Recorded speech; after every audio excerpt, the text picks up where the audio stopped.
Straight from the man cave, Kinnick Under the Kitchen, authentic, original player art prints are being drawn up for Hawkeye fans everywhere. From Under the Kitchen's Murray Legacy print, which features former Hawkeye Kenyon Murray, current Hawkeye Chris Murray, and current Sacramento King Keegan Murray, to football players Lucas Van Ness, Torrey Taylor, and Cooper DeJean, to wrestlers Tony Cassiope, Alex Marinelli, and Real Woods. Oh, and only one of the greatest athletes to ever compete at Iowa, Spencer Lee. There are so many options available, and they make great gifts. Visit Under the Kitchen on Facebook or at Under the Kitchen's new website. It's underthekitchen.square.site. That's underthekitchen.square.site. Check out Under the Kitchen today and get your authentic, original Hawkeye print. Well, good evening, Hawkeye Nation. It has been a while. No, we're in the middle of an off season that has had its ups and downs as it relates to recruiting and the transfer portal, and that's par for the course. Spring practices in the books. We've got the men's basketball team heading to Europe here not too long down the road. It's already, May 5th. This offseason is going to fly by. But we've got a very special guest on our show. We've had him on before, and that is the one and only Brad Heinrichs, who will be joining us momentarily. But before we get to Brad, and I know we've got lots of questions, I want to remind everybody, if you want to get in touch with the show, how to do so. First of all, you can call us 515-635-1601, 515-635-1601. There's also a link in the description. There's actually several links in the description of this video, and I'll talk about two of them tonight. But the one is to join this show via StreamYard. If you've got a Facebook account or Google account, it's not going to be shared to anybody else on the show, but it will get you into StreamYard, and you're able to communicate with us if you want to by video, which is a great way to call into the show with myself and, again, the Swarm leader, Brad Heinrichs, this evening. And, again, if you've not done so, please share the show out on social media. Hit that like button. It just takes a second, helps us in the algorithm. And tell your friends about what we're doing here throughout the year, not just during the season. Our post-game coverage with people like Coach John Patterson, Gary Close, but also we'll do some baseball coverage here later this month. And, of course, live call-in shows all year round. So it's nice to see everybody here for a special edition of Hawkeye Hangout. We've got about 100 people on the line. And let's welcome the man of the hour, Mr. Brad Heinrichs, to the mix. Brad, how you doing, sir? Great, thanks. Good to see you. Good to see you, man. It's what's it like in the sunny state of? I see the sun's down already because you're an hour ahead of us. But what's it like down in Florida? Well, it's still the blue tarp state where I live. There's still there's a lot of blue tarps on the roof still from Hurricane Ian, but things are starting to shape back up, and fortunately, a lot of the snowbirds are starting to leave, so traffic is a little bit better. So that part is good. So when the weather starts to get hot out here, everybody flees back up to Iowa. How much do you come back up here to the state of Iowa? Before the Swarm, I'd come back like twice a year. Now it's every month. And then, of course, during season, it's a lot more than that, almost every week. So I'd say, this spring, I came up for a couple practices, and I've just been up. We've been doing some deals and meeting some donors, and just a lot going on. So I've been up quite a bit. What's the last 24 hours been like for you? It's been a fun period of time for Hawkeye fans who are excited about get hyped up over recruiting and the transfer portal. And I know that the Swarm Collective played a role in the commitment of Caleb Brown. We'll get to Caleb specifically. And just for the record, this show, Brad, you've been on the show before. I want to take this from two different angles. One being you as the leader of the Swarm Collective. And then the second angle being you as an Iowa fan, because you're an alum, but you're also a fan. You're not an employee of the University of Iowa. As we've talked about, you're doing this because you love Iowa football. You love Iowa athletics as a whole. So let's look at it, first of all, from a fan's perspective. I know you're excited because you and I have chatted a little bit before jumping on here. Just your thoughts on recent recruiting success, specifically in the transfer portal for Kirk Ferentz and company. Well, I would like to think that the narrative that Kirk Ferentz is anti-transfer portal, I think we can put that one to bed. I I would say going into knowing what I know, going into this season, I'm as excited as I've been as a fan for the season. I think 2010 was I was pretty fired up about that season. Looking at the roster going in, I feel very similar to that now. I think since I'm closer to it, I'm more excited. But yeah, it's really quite amazing to me what we've been able to. I'm going to say we. I mean, what Iowa has been able to accomplish in the transfer portal this offseason. We obviously had some holes. I think they were clear for everybody to see. If you just kind of break it down, look at quarterback. Joe Lavis returns. He had one career start, a win, by the way, which is nice. But looking at quarterback in the portal, are we going to do any better than Cade McNamara?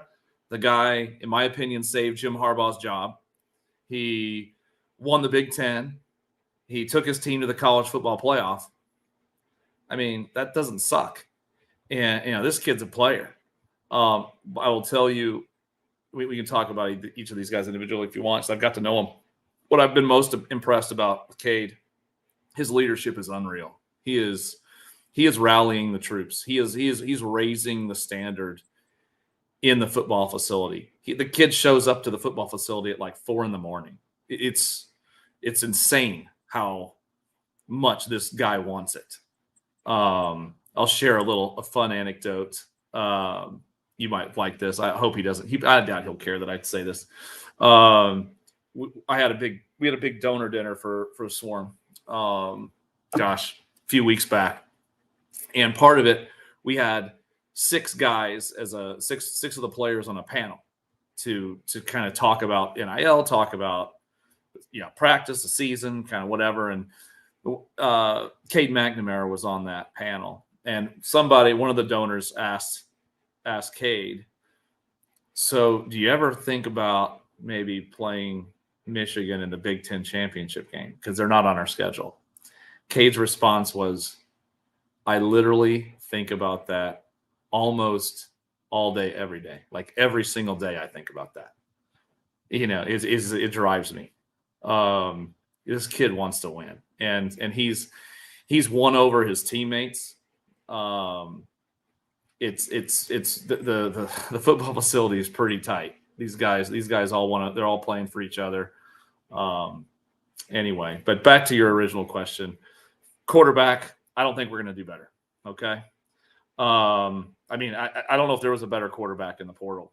Maybe, and I don't know who that would have been. If you think about it, Corey, I don't know if you've got anybody that you would have rather had.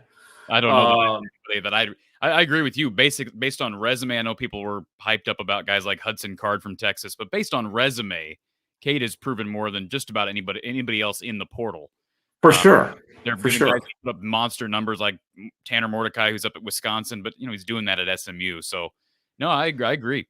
Yeah, and then you kind of move on down to Eric All. Kids, he's better than I thought he was going to be. I'm watching this kid play. He looks like a first-round draft pick to me, and I'm not an NFL GM. I feel like a GM at this point. But I mean, watching this kid play in practice, he's a stud. He is awesome. He's a dude. And then you move over to the defensive side of the ball, and you got Nick Jackson. The guy has 100 tackles each year.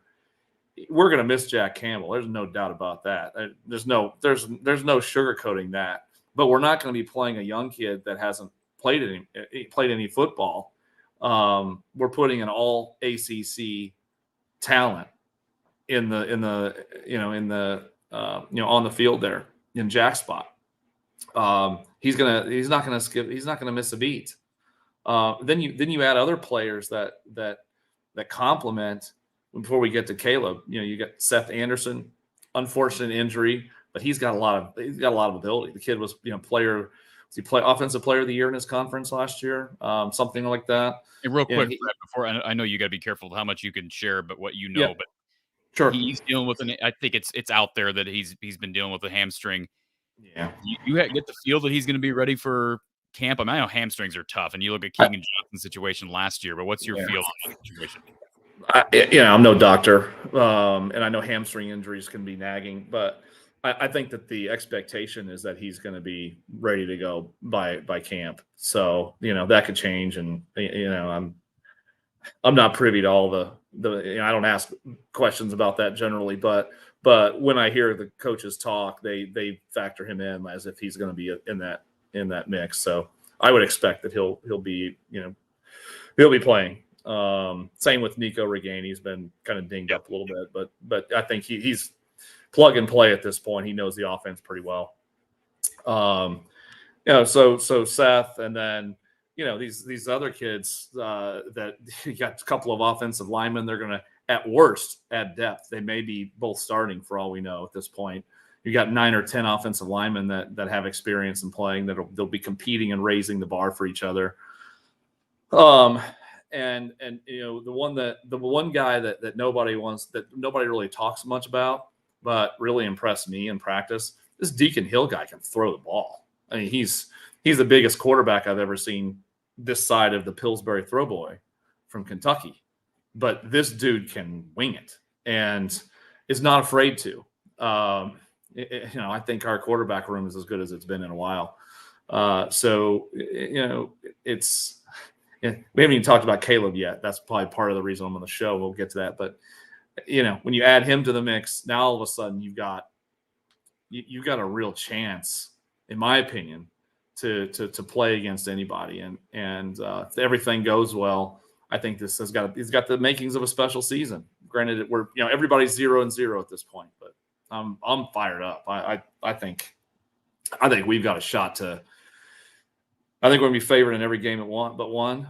On paper right now, would you agree? Yeah. I can't. I felt that. You know what, Brad? I felt that before the Caleb Brown edition, based on the schedule and just based on the turnover in this conference. We don't know what Wisconsin and Nebraska are going to look like. We just don't know. Yeah. They've done a lot of work in the portal too.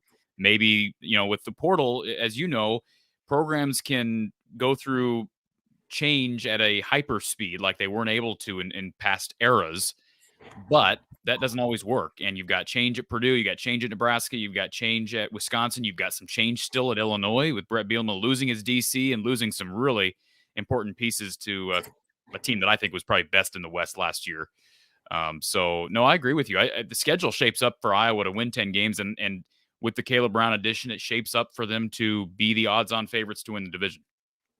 I'm not an odds maker, but if I were talking about the West, I don't know that I would give better odds to any other team to win the West than the Hawks. I think that we've, on paper at least, which that there's a reason they play the games, but on paper at least, I think we've got as good a chance as anybody to go to Indy. Probably better than on paper, like before the season is going back several years. So I'm super excited about it, and I think that Kirk and Tyler and the staff has gone about it the right way. They've culled out guys that might have been seductive. You in the transfer portal, you get some interesting actors in there. You get some guys that are literally just chasing a dollar. That really they don't really care about. They're just trying to make as much money as they possibly can. They'll sell their soul to anybody. Just pay me. Those aren't the kinds of kids that we're looking for. We're looking for a kid that maybe they want to be fairly compensated for what they do, but they're looking at the bigger prize. They want to win games. They want to do it the right way. They want to be coached. They want to make it to the next level, and that's where the real money is. So I think the coaches have done a real good job of identifying those kids and identifying the ones that are maybe don't have the same, they aren't cut from the cloth that they want. And like you, Brad, I'm a huge Iowa fan. I have been accused of being overly critical towards Kirk Ferentz over the past year. I have to give credit where credit is due, because I've also been critical like the Stella Artois, by the way. I've also been critical of the fact that at times it's felt like Iowa doesn't swing big in the portal or even on the recruiting trail in general. And that's one thing I've always admired about Fran McCaffrey is he's willing to swing for the 4 and 5 star kids, even though they're likely not going to come here. I understand not wanting to waste resources and waste time, but at times as a fan base, I think it does give you a little jolt. I know it gives me a jolt as a fan to see Iowa offering the big names. And I got to give Kirk some credit. He's made me eat some words here recently, not only with the swing on Cade McNamara, but Caleb Brown. And I know that this collective that you're heading up, Brad, is a part of this, but also with the addition of Nick Jackson from the ACC.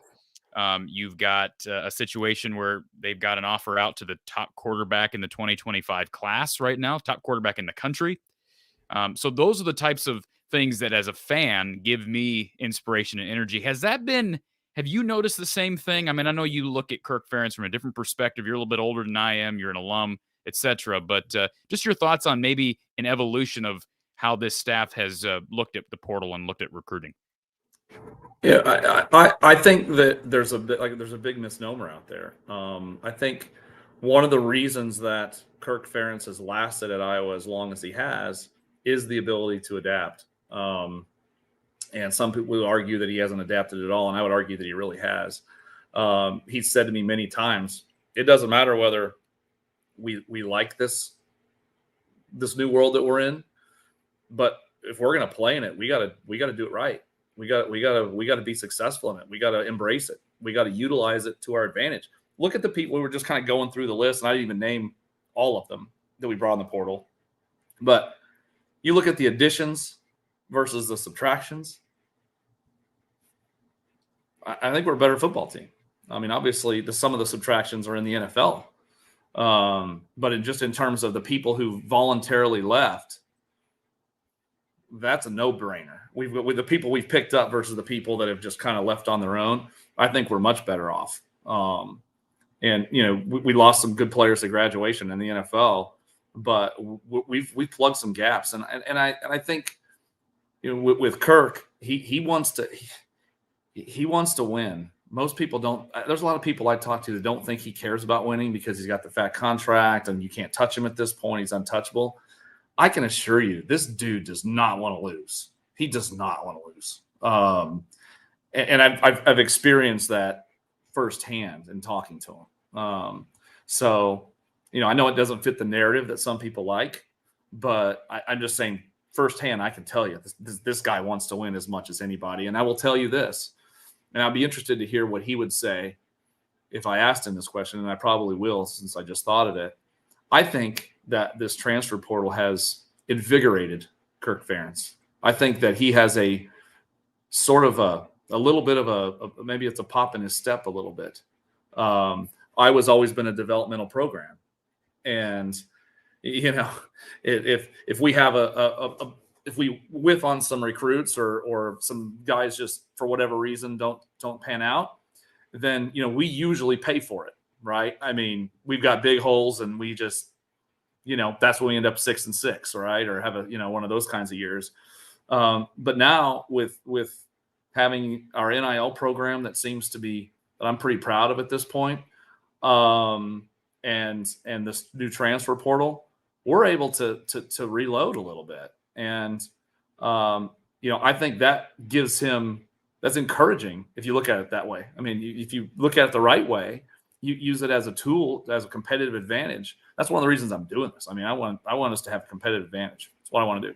And I think he's sensing that and seeing that. I mean, we're 2-1 against Oklahoma in head-to-head recruiting battles this offseason. When's that going to happen? I mean, the one loss, is that the Walter Rouse loss?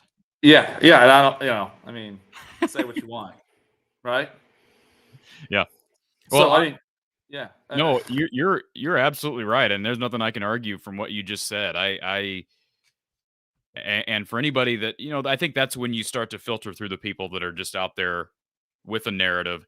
Are you willing? I hope people who call into the show this evening and who are reacting to not just the news of Caleb Brown, but this whole cycle, are willing to throw Kirk a bone because he deserves a lot of credit because he is an older coach. He is a guy who has built this program on consistency and on development.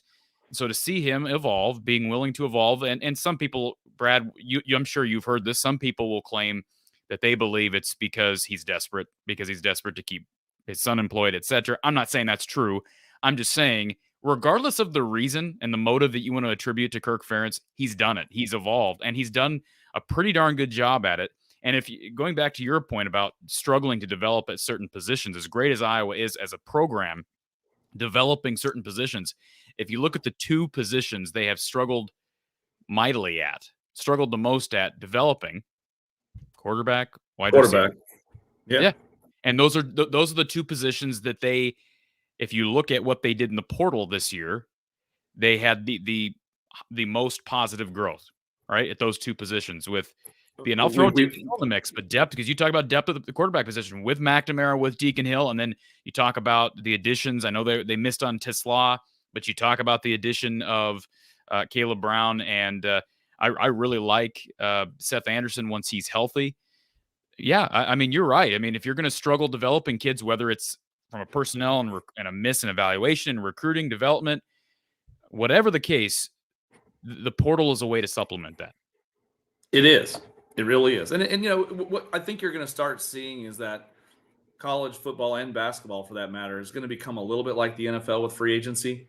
You know, you look at NFL rosters, and at least the bottom third of every NFL roster seems to turn over every year. You're going to see a lot more of that in college football and college basketball as we move forward as well. You know, that part is a little bit unfortunate.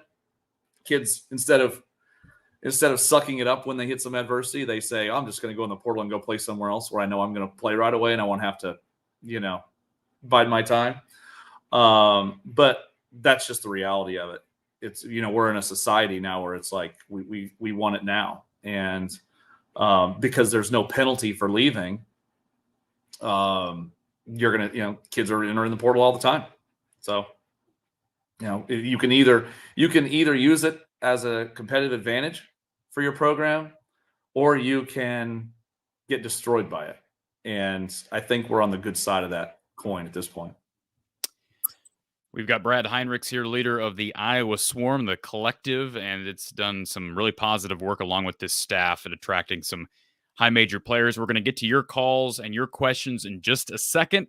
First, a word from our sponsor. Welcome to Iowa Floor Covering, a locally owned flooring store in Bondurant, Iowa that specializes in do-it-yourself projects. If you're a contractor or a DIYer, Iowa Floor Covering has your back. Right now at Iowa Floor Covering, get tough core click-together 4.5 millimeter waterproof vinyl flooring for $269 per foot when you install it yourself. That's a much better value than you'll find at any of the big box stores. Looking for other types of flooring? They can help with that too. Between their exceptional product knowledge and commitment to customer service, the guys at Iowa Floor Covering will provide everything you need to complete your DIY flooring project. So what are you waiting for? Skip the box stores now and visit iowafloorcovering.com/DIY. That's iowafloorcovering.com/DIY. Promotional pricing only available with self-installation. So, as always, appreciate Tyler and the guys down at Iowa Floor Covering. They fit into the Hawkeye mold. Great people doing great business here in the state of Iowa and under the kitchen as well. We plugged them at the beginning of the show.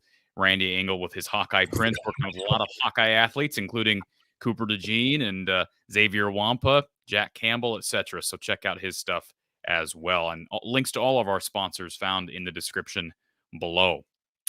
All right, let's get to our first phone call here, Brad. Thank you for calling Hawkeye Hangout. Who's on the line? Lance. Hey, Lance.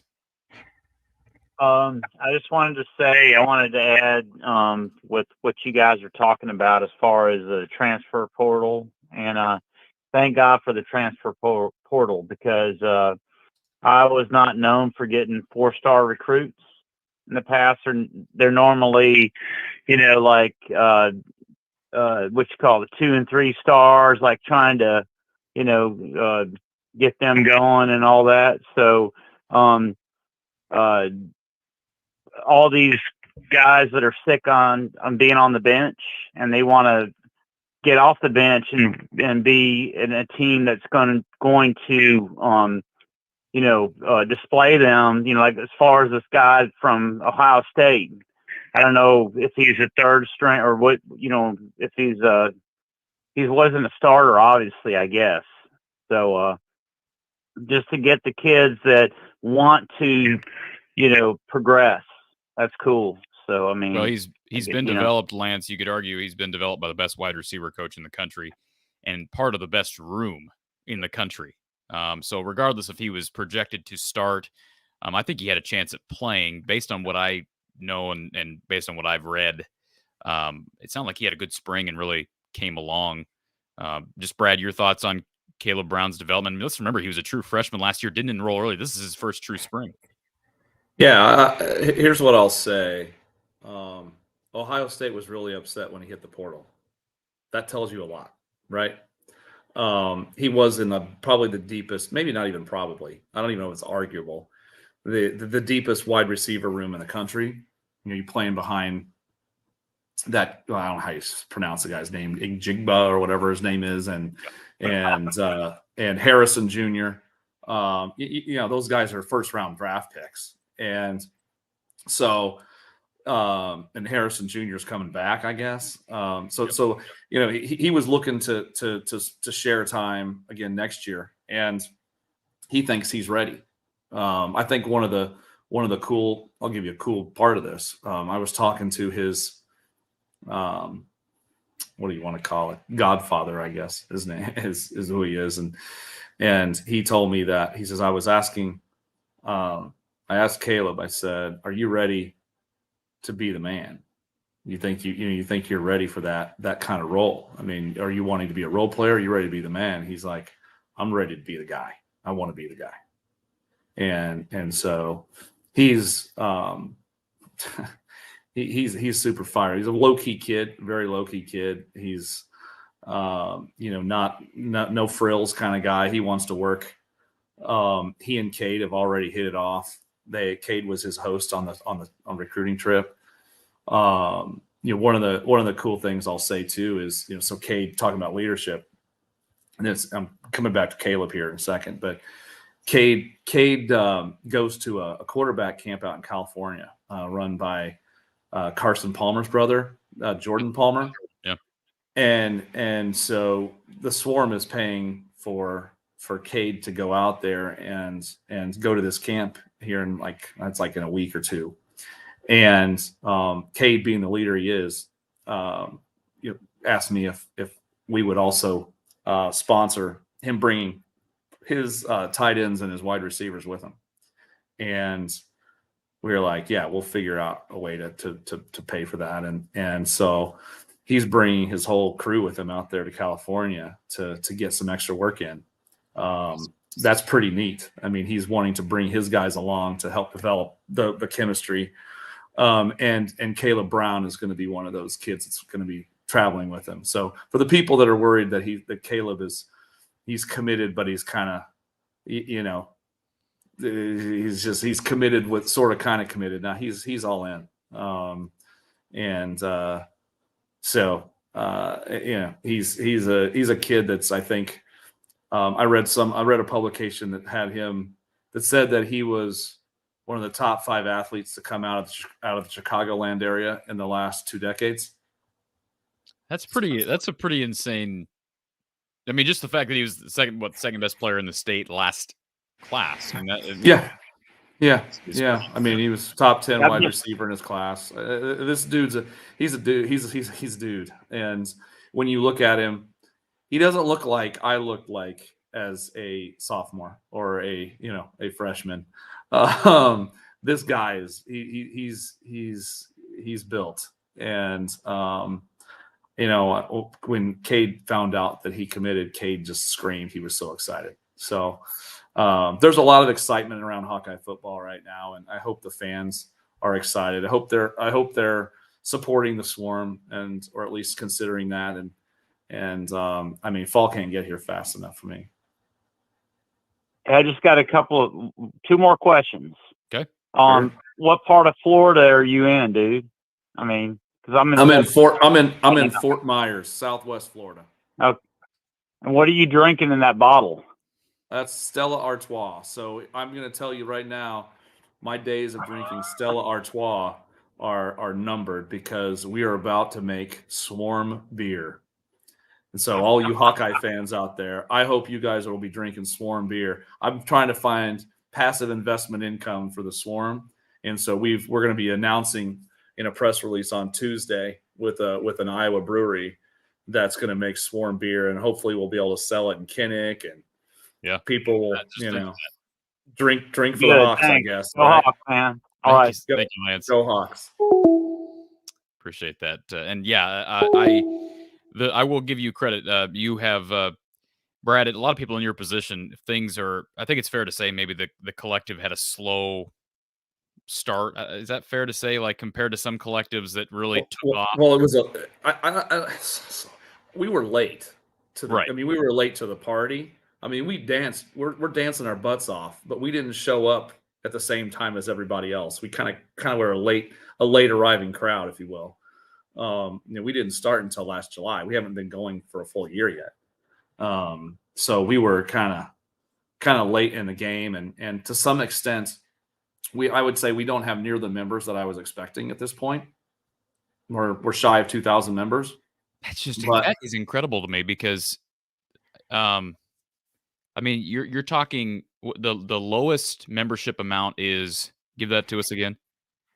The lowest membership amount is $20 a month, or actually $19.58 a month, or $200 a year, and it goes up from there. But we'll take any donation we can get. But right. If you want to be a member and get all the benefits, basically $20 a month is what you're looking at. $200 a year. $200 a year. Yeah. I mean, what is it like 60 cents a day or something? I don't know, 70 cents a day. I don't know what it is. I have to do the math. I'm an actuary. I ought to be able to do it in my head, but I'm drinking Stella right now, so don't ask me to do any math.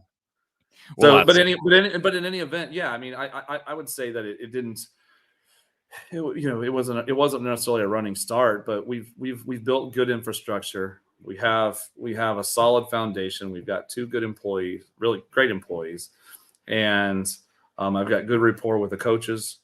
Some of the big donors for Iowa football have embraced what we're doing. That's been extremely important. And what I really need are the masses. I need my fellow Joe Hawkeye fans to help support us. I hope that at this point, people are starting to become believers in what we're doing, and they're seeing some results, and not just on our rosters, but hopefully in the community as well. So I think I'm hopeful that it just picks up. From my perspective, Brad, and I know you've got obviously an incredibly unique perspective that no one else shares. But from my perspective, although there has to be a balance with how much, I think you'd admit this, there has to be a balance with how much we credit the collective versus the staff. Still has to recruit these kids and sell the program and etc. However, let's not discount what you and this collective and all the members who are currently a part of the collective and all the donations that you receive, the impact that's had, because you and I both know that the collective and NIL has been a significant factor. I'm not saying it's the primary factor, but a significant factor with several of the guys that Iowa has landed during the offseason. Is that fair? I think that's pretty fair. Yeah, I'd say for a lot of them, yes. Yeah, we're competing at a pretty high level. I think our NIL program, when compared to other schools in the Big Ten, we're near the top at this point. But like anything else, you've got to keep pedaling hard, because the minute you get complacent, your doors will get blown off. So we're doing well, but it is a fluid situation, and everybody else is pedaling hard too. So we need everybody's help, and I don't mean to be a beggar or anything. I'm not really good at that, but I would ask people that they have, here's what I've found. I've had people tell me that I wasn't, which is something, that a result that I wasn't expecting. and that is that the people that have become members feel like they have stock in the program now. Yep.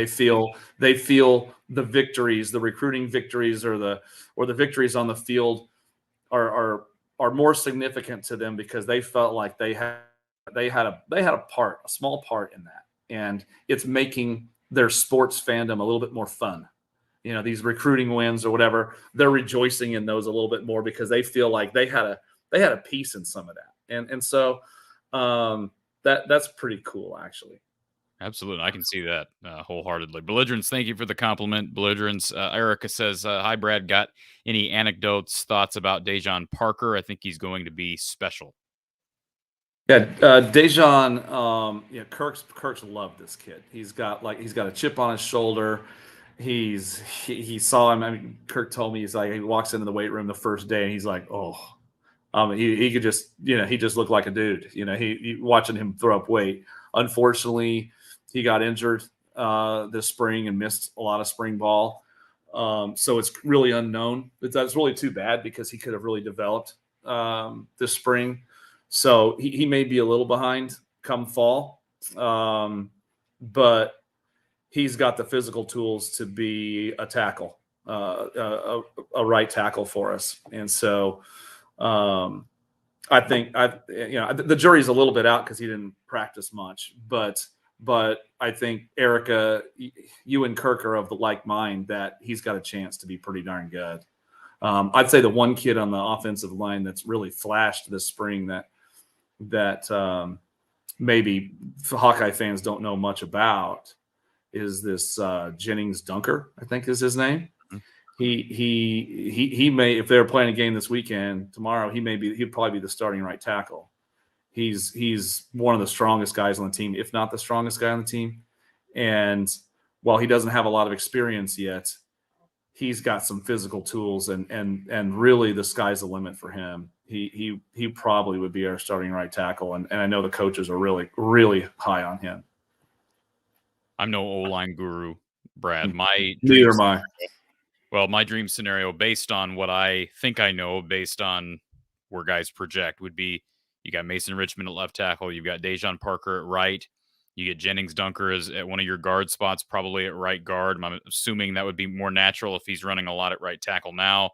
You slide in Rusty Feth at left guard, and then you've got Logan Jones at center. And I know Kirk would like, in an ideal world, would like to settle on 5 guys who are your starters, but you also have you should have developed depth with guys like Tyler Ellsbury, Bo Stevens, Connor Colby, and we didn't even mention but mention Colby. I mean, he started the last 2 years, so you didn't even put him in the starting 5.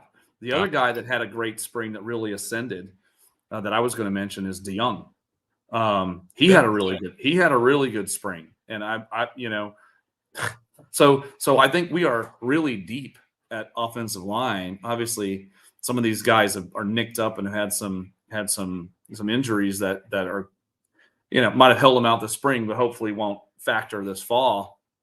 We've got options there, and I think that's really great to have.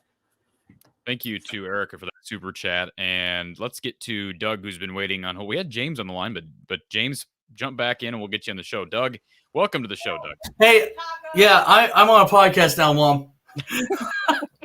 I love it. You want us to add you back in later, Doug? No, she made some tacos, and I'm like, I came home and she's gonna feed me, so I don't get NIL money. Okay, but yeah, it's good to see you too, Corey. You messaged me back about Grant Nelson. We talked about him on February 9th, and pretty much everything I said on February 9th, Fran echoed during the banquet when he was interviewed by Tom Caker, those guys, about agencies, about basically I mentioned on it, Brad, I mentioned on February 9th, Grant Nelson from North Dakota State in scouting mid-majors and how it's basically became an agency, and shouldn't we have people doing that? Do we have people scouting mid-majors in basketball or those type of things? And how ethical is that to be poaching other teams' players? Grant just announced that he was in the portal because he's trying to be in the NBA. Yeah, I guess my question to you is, what is your role as far as approaching the players? Does Kirk and Fran and Lisa come to you, or does the player come to you? How does that work? And you don't contact a player unless you get permission to, right? Yeah, usually the player or his agent calls me. And they have agents. That's a lot. Sometimes they have agents. Sometimes it's the dad or the Godfather. mom. It could be the Godfather, right? It could be anything. Yes, and the whole poaching stuff and what I'm learning is that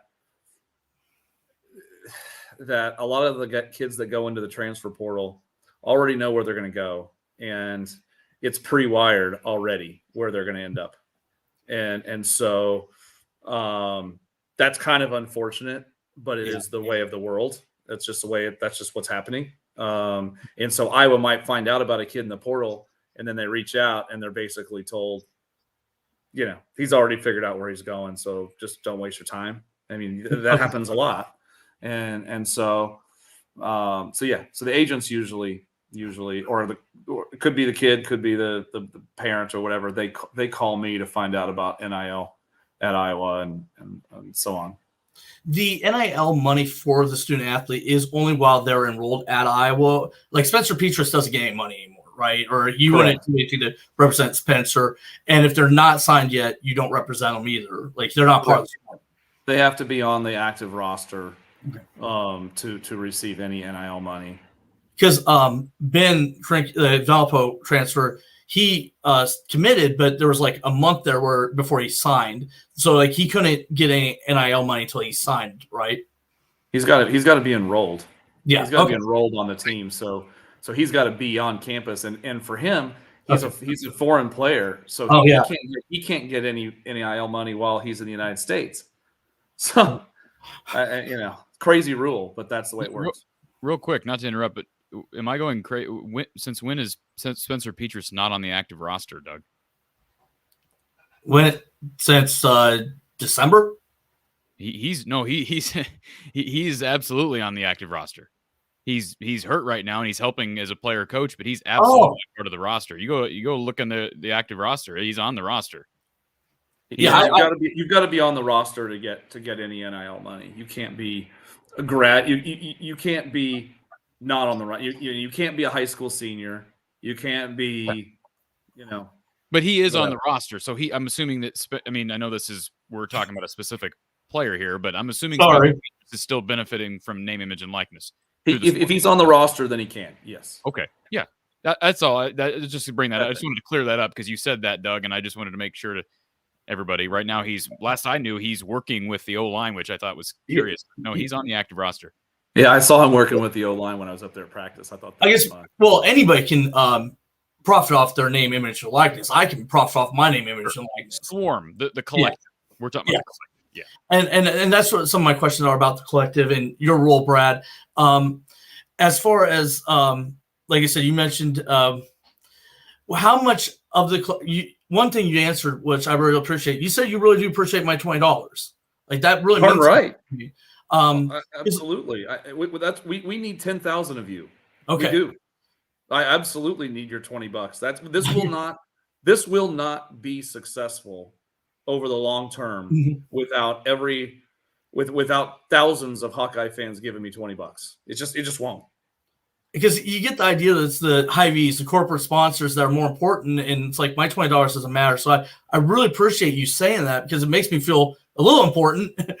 Well, there's no doubt, and we don't have Hy-Vee giving us any money. And as far as corporate sponsors, we really only have one substantial corporate. And I shouldn't say that. We've got a couple, 2 or 3 corporate sponsors that are substantial at this point. But here's what I want you to know. If you look at Iowa versus other major conference schools across the country, we don't have a lot of corporations in and around Iowa when you're comparing us to other places. Illinois, for example. We don't have Milwaukee, Wisconsin. We just don't have as any businesses that can just, that we can tap into, or as many as some of these other schools, which means we need the masses. We need the masses to help us.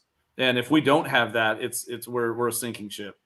And I think a lot of fans in the groups and Facebook that I've been dealing with just believe that that it doesn't, our $20 doesn't matter. So I really appreciate you saying that.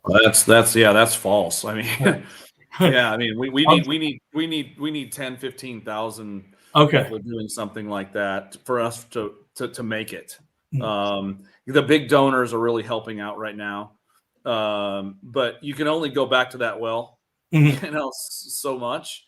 Yeah. And we really need the masses. We need everybody who's buying season tickets to be helping us.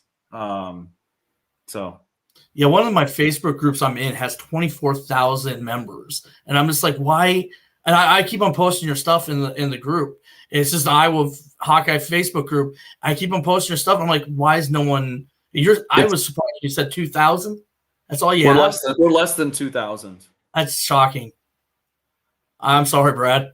We need to step up, Hawkeyes.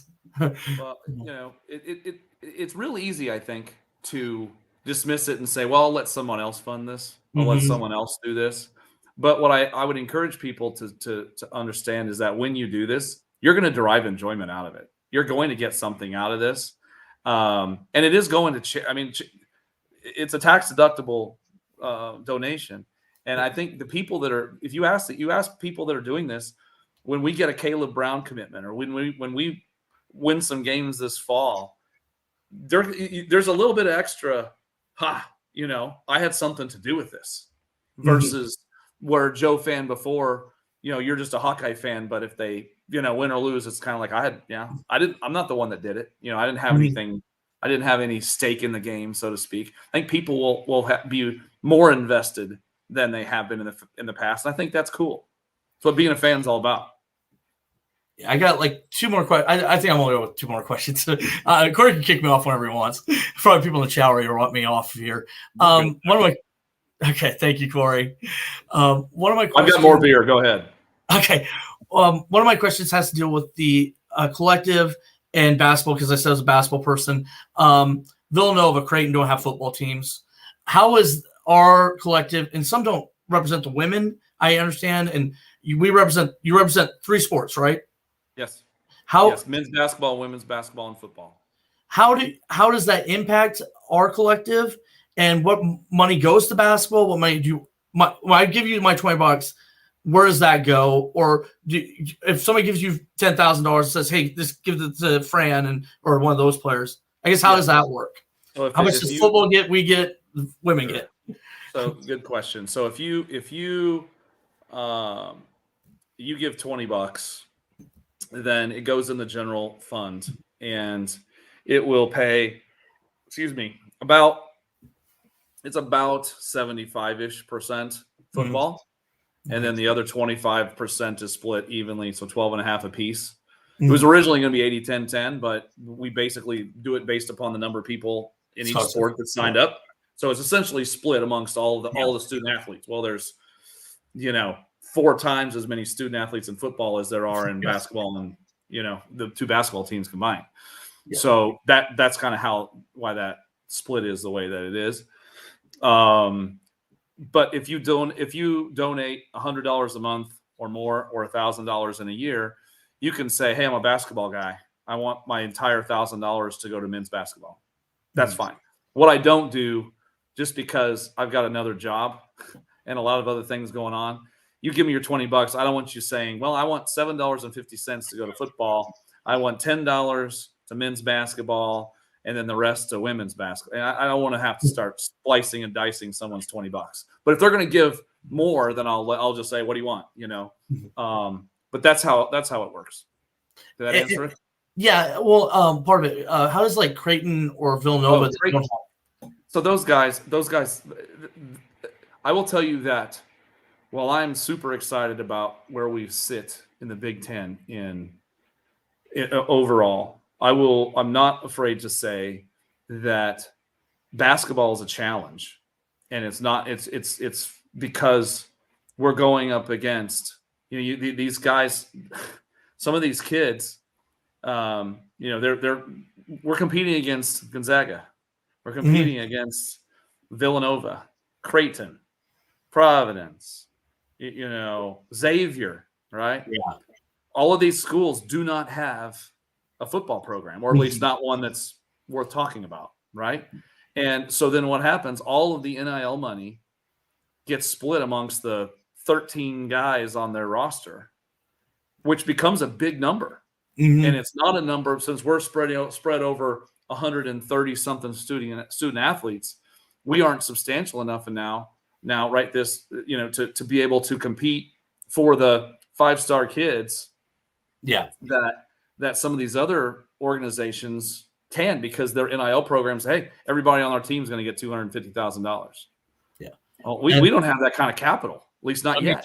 Let me just push back a little bit on that, Brad. Go ahead. And I do this with anybody, but they lost out. I'm not ripping Fran, but the fact of the matter is they missed out on BJ Mack to South Carolina. They missed out on Oshuna Shuni to Iowa State. They missed out on Theo Kuba to Ole Miss, all of which have football programs. So I'm just saying. True. I mean, true. I get what you're saying. We missed out on other guys. We missed out on other guys you don't know about. Sure. Yeah, absolutely. Because it was a non-starter. It's not universal. I mean, I'm kind of painting with a broad brush.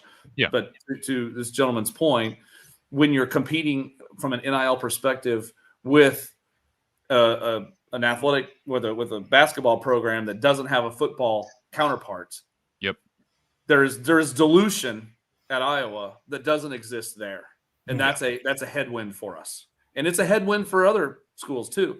And I'll also tell you, it's not just those; it's your Kansases of the world, right? Okay, they've got a football program. Whatever. I know. Duke, they've got they've got a football program too. Okay, Kentucky. I mean, you can kind of go down the line in some of these basketball programs. You mentioned Nelson, Corey.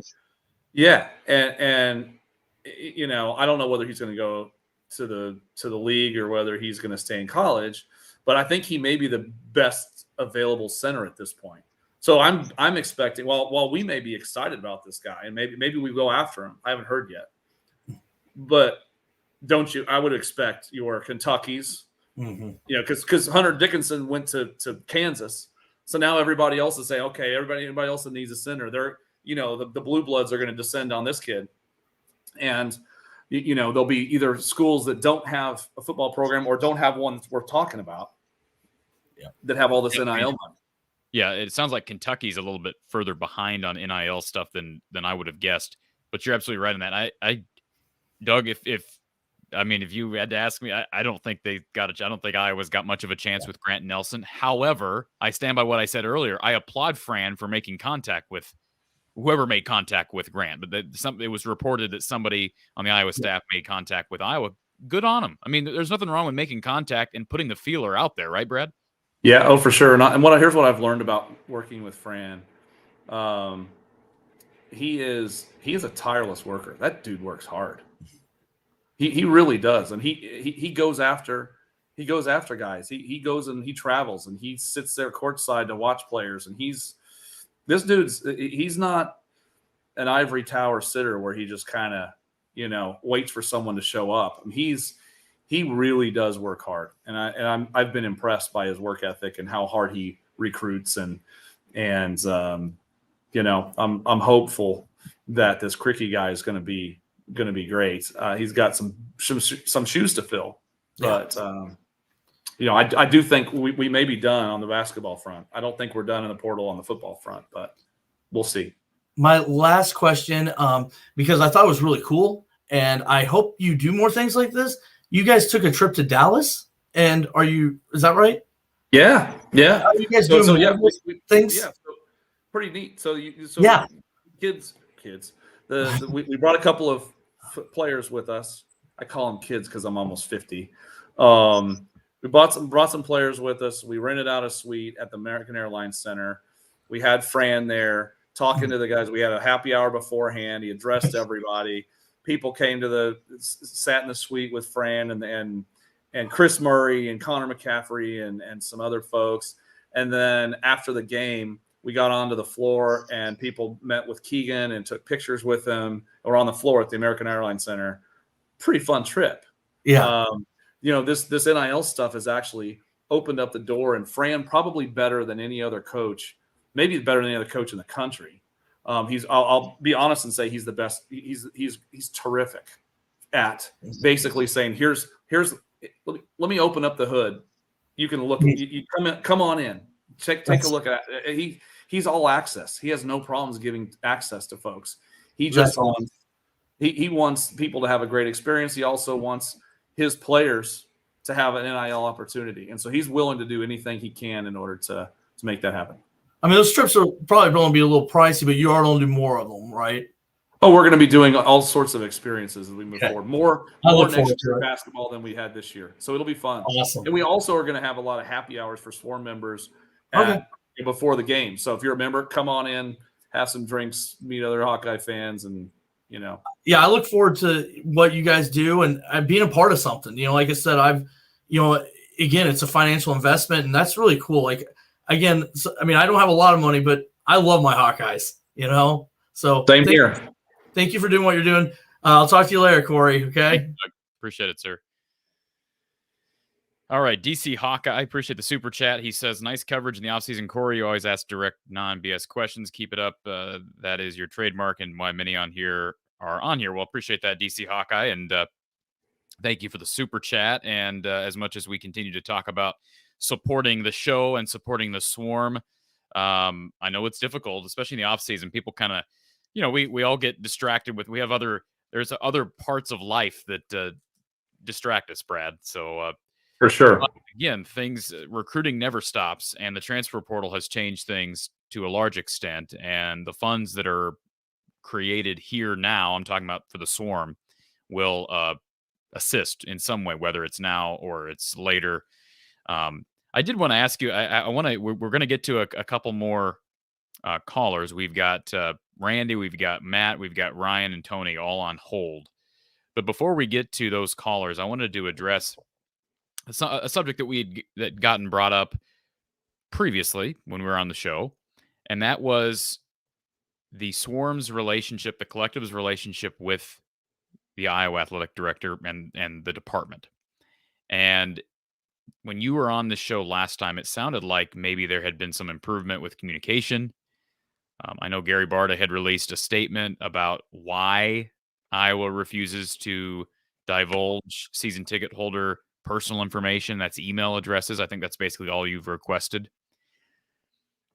Yeah. I saw a tweet from you about 8 hours ago about UConn and a statement that their sports information department released regarding fans needing to support NIL, their collective. And I'll just quote your tweet. You said, and I quote, UConn's AD certainly gets it. This is how you win and compete. This is how you compete. Excuse me. This is how you compete. And in their case, win championships. Not against the NCAA rules for the AD to promote an NIL program. So it's not against the NCAA rules for the AD to promote an NIL program.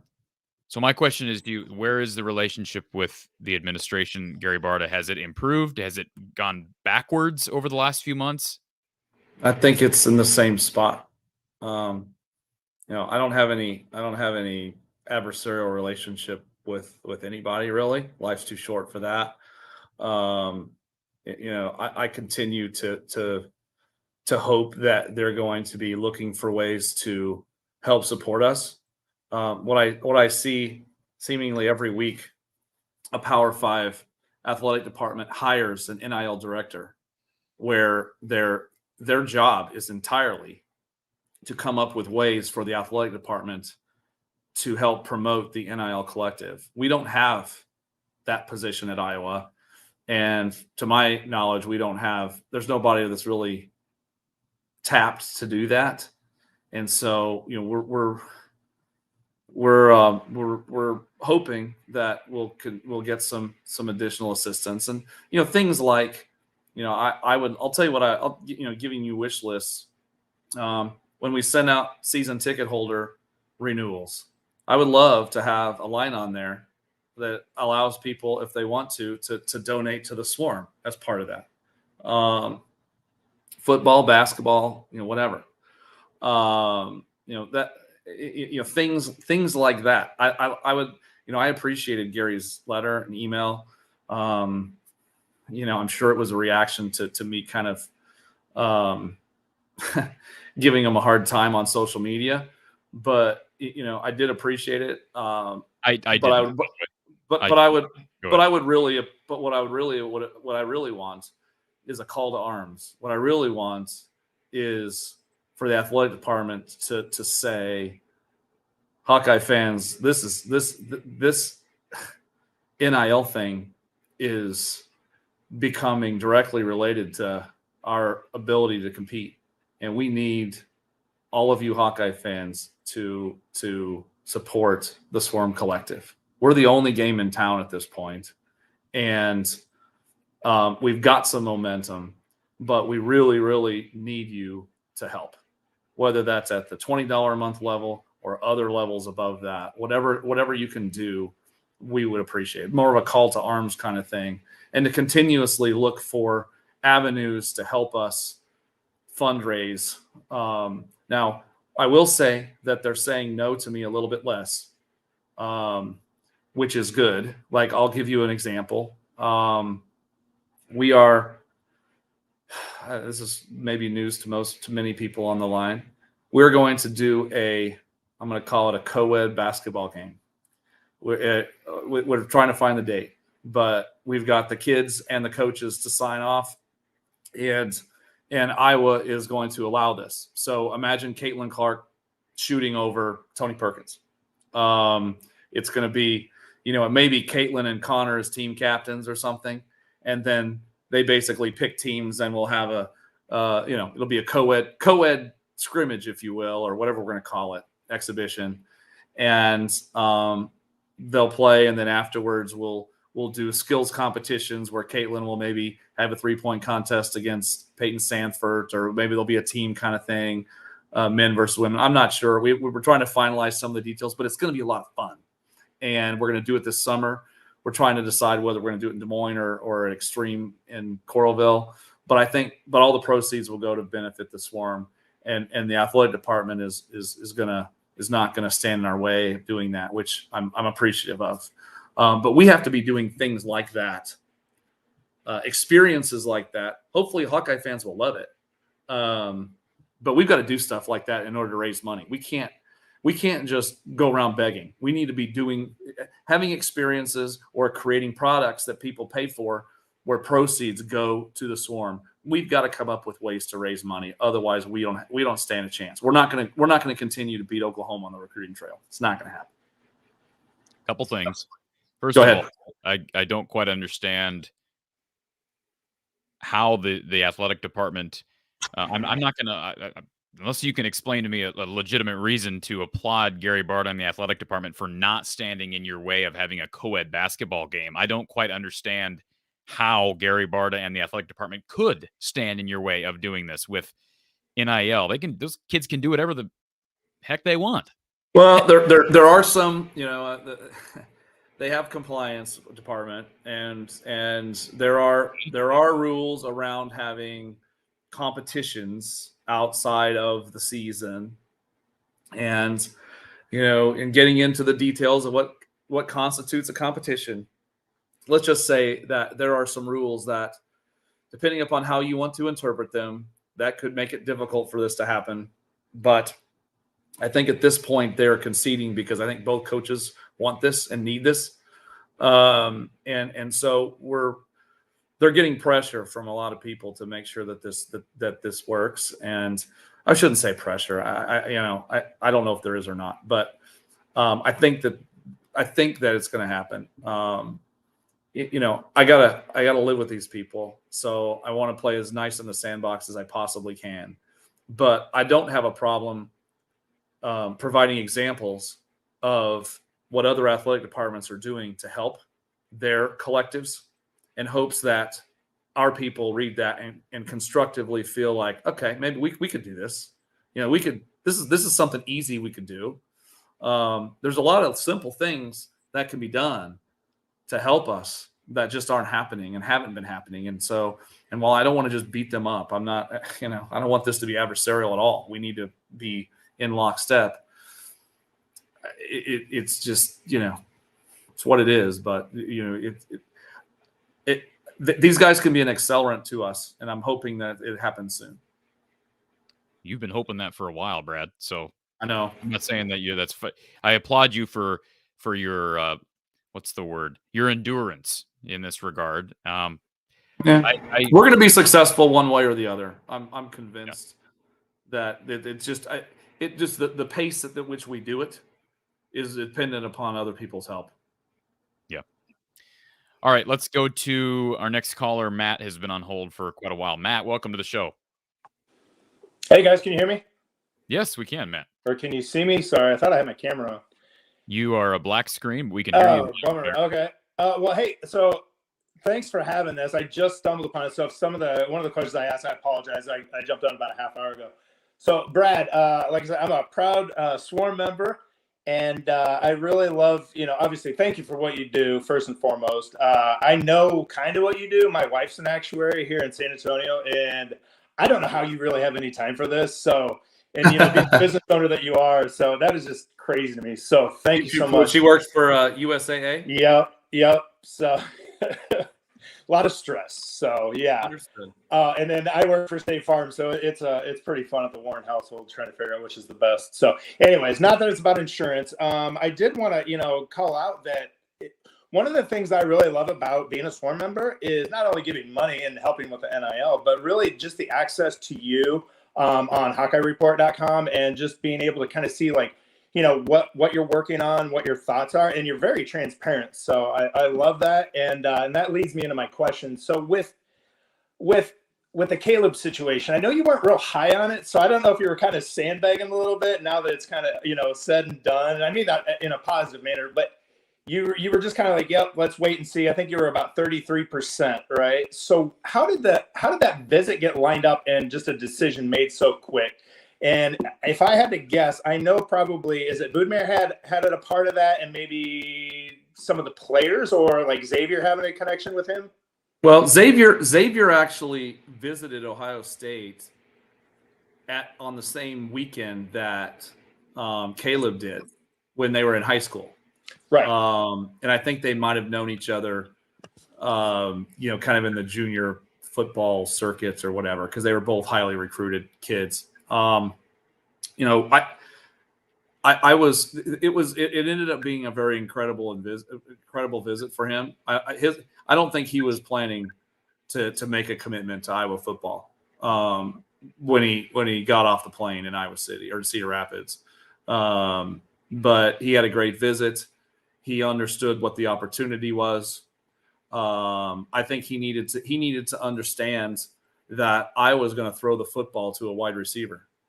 Right. He needed to. I know this. He needed to be convinced of that, and he was. And hanging out with Cade, I think really helped solidify that. And so he seized the opportunity here, and it got to a point where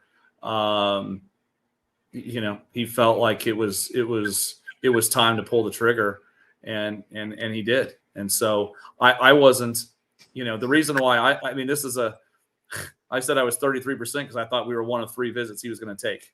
Right. That was giving us as much credit as I could for a kid who is, probably more highly recruited than any other wide receiver we've had in the Ferentz era, or one of them. I don't know how he compared to Keegan Johnson, but I think he was probably higher recruited.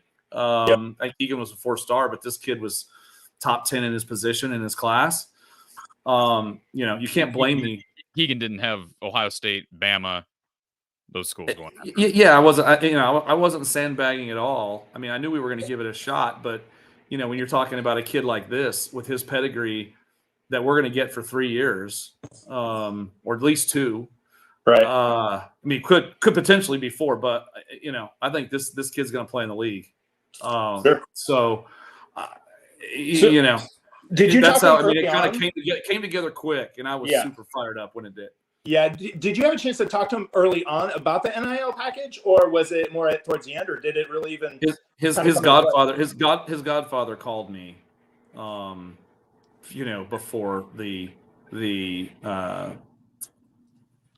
before his visit, So Okay. I got to visit with him. So I it was Right. I can only share so much, but I know. Yeah, I But appreciate it. I actually had the chance to meet Cade Cooper and a lot of the football players at a charity event this past Sunday for what we do at the Children's Hospital. And I got to talk with Cade. And I got to say, that kid, I know they say he's a leader, but that kid is such a leader and just a really true ambassador of the University of Iowa. And I thanked him for committing. And I actually told him, I said, when you committed, that's when I signed up for the Swarm. I think about what, $1,500 of us, or I'm being facetious, but it was a heck of a lot, right? So have you had that kind of? I've seen some people say today that they decided they're a believer, and with this Caleb commitment. Yeah, he's going to be the real deal. It's just a matter of how quickly he gets into the fold and gains confidence and gets out there. But he's got all the tools. Awesome. And one last question, so I want to give time to other callers. But I was concerned that I felt like Kirk is more of a believer of the Swarm than maybe what Fran has been. But what you just shared a little bit ago totally changes my mind on that. So coming back to Kirk, has now that I think we're wrapped up. Hopefully, maybe a couple others. But with what we have, it's just insane. There's no way you would have told me 6 months ago that we'd be in the situation we are. So has Kirk worked on BARDA a little bit with this and trying to push that further? I don't think so. Darn. Kirk has got his own stuff to worry about, right?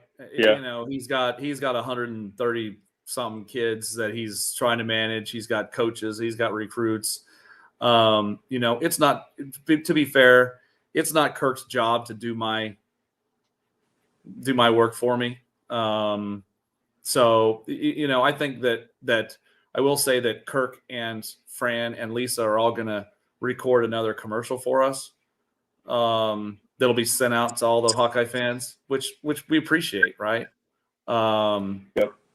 But as far as the Gary, whether he's lobbying Gary for us, I don't think he is, but I wouldn't ask him to either, to be honest. Yeah. Well, and the results are there too. So, anybody can see that. But yeah, I mean, I kind of look at NIL kind of like, was it Red from Shawshank Redemption? It's either, get busy living or get busy dying. And that's unfortunately the world that we're living in. And man, we are living, and I love it. And thank you, Brad. And Corey, thanks for having me on, guys. Appreciate you. Appreciate it. We are living. I love it. All right, folks, before we get to our next caller, and we do have several here waiting, and my goal was to not keep you up too late, Brad, so we're going to try to... Still got more beer, Corey. We're good. Okay. So before we go on to our next caller, I do want to give a shout-out to Aura. I talked about them yesterday in a segment on the show, but if you ever been online and found out that your personal information was exposed, perhaps you Googled your own name and found one of these public listing sites with your information. It's amazing how data brokers are making a fortune selling your information to robocallers, spammers, etc. And so today's sponsor, Aura, they can identify data brokers exposing your info and submit opt-out requests on your behalf. And the brokers are actually legally obligated to remove your info if they're asked to, but they make it super hard to do so.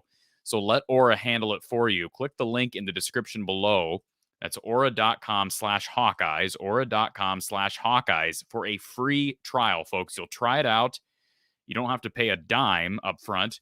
It's a free trial of Aura, courtesy of us here from the Hawkeye of the Storm. Again, visit www.aura.com/Hawkeyes. Everything is super easy to set up. You don't need to download a bunch of apps.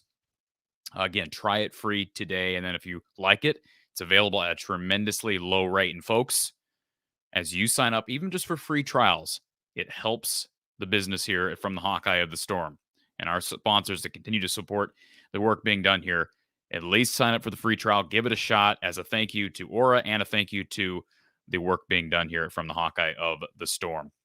All right, let's go back to our call line. Randy's on the line. Randy, good to see you, Randy. How you doing? How are you doing? Doing good, man.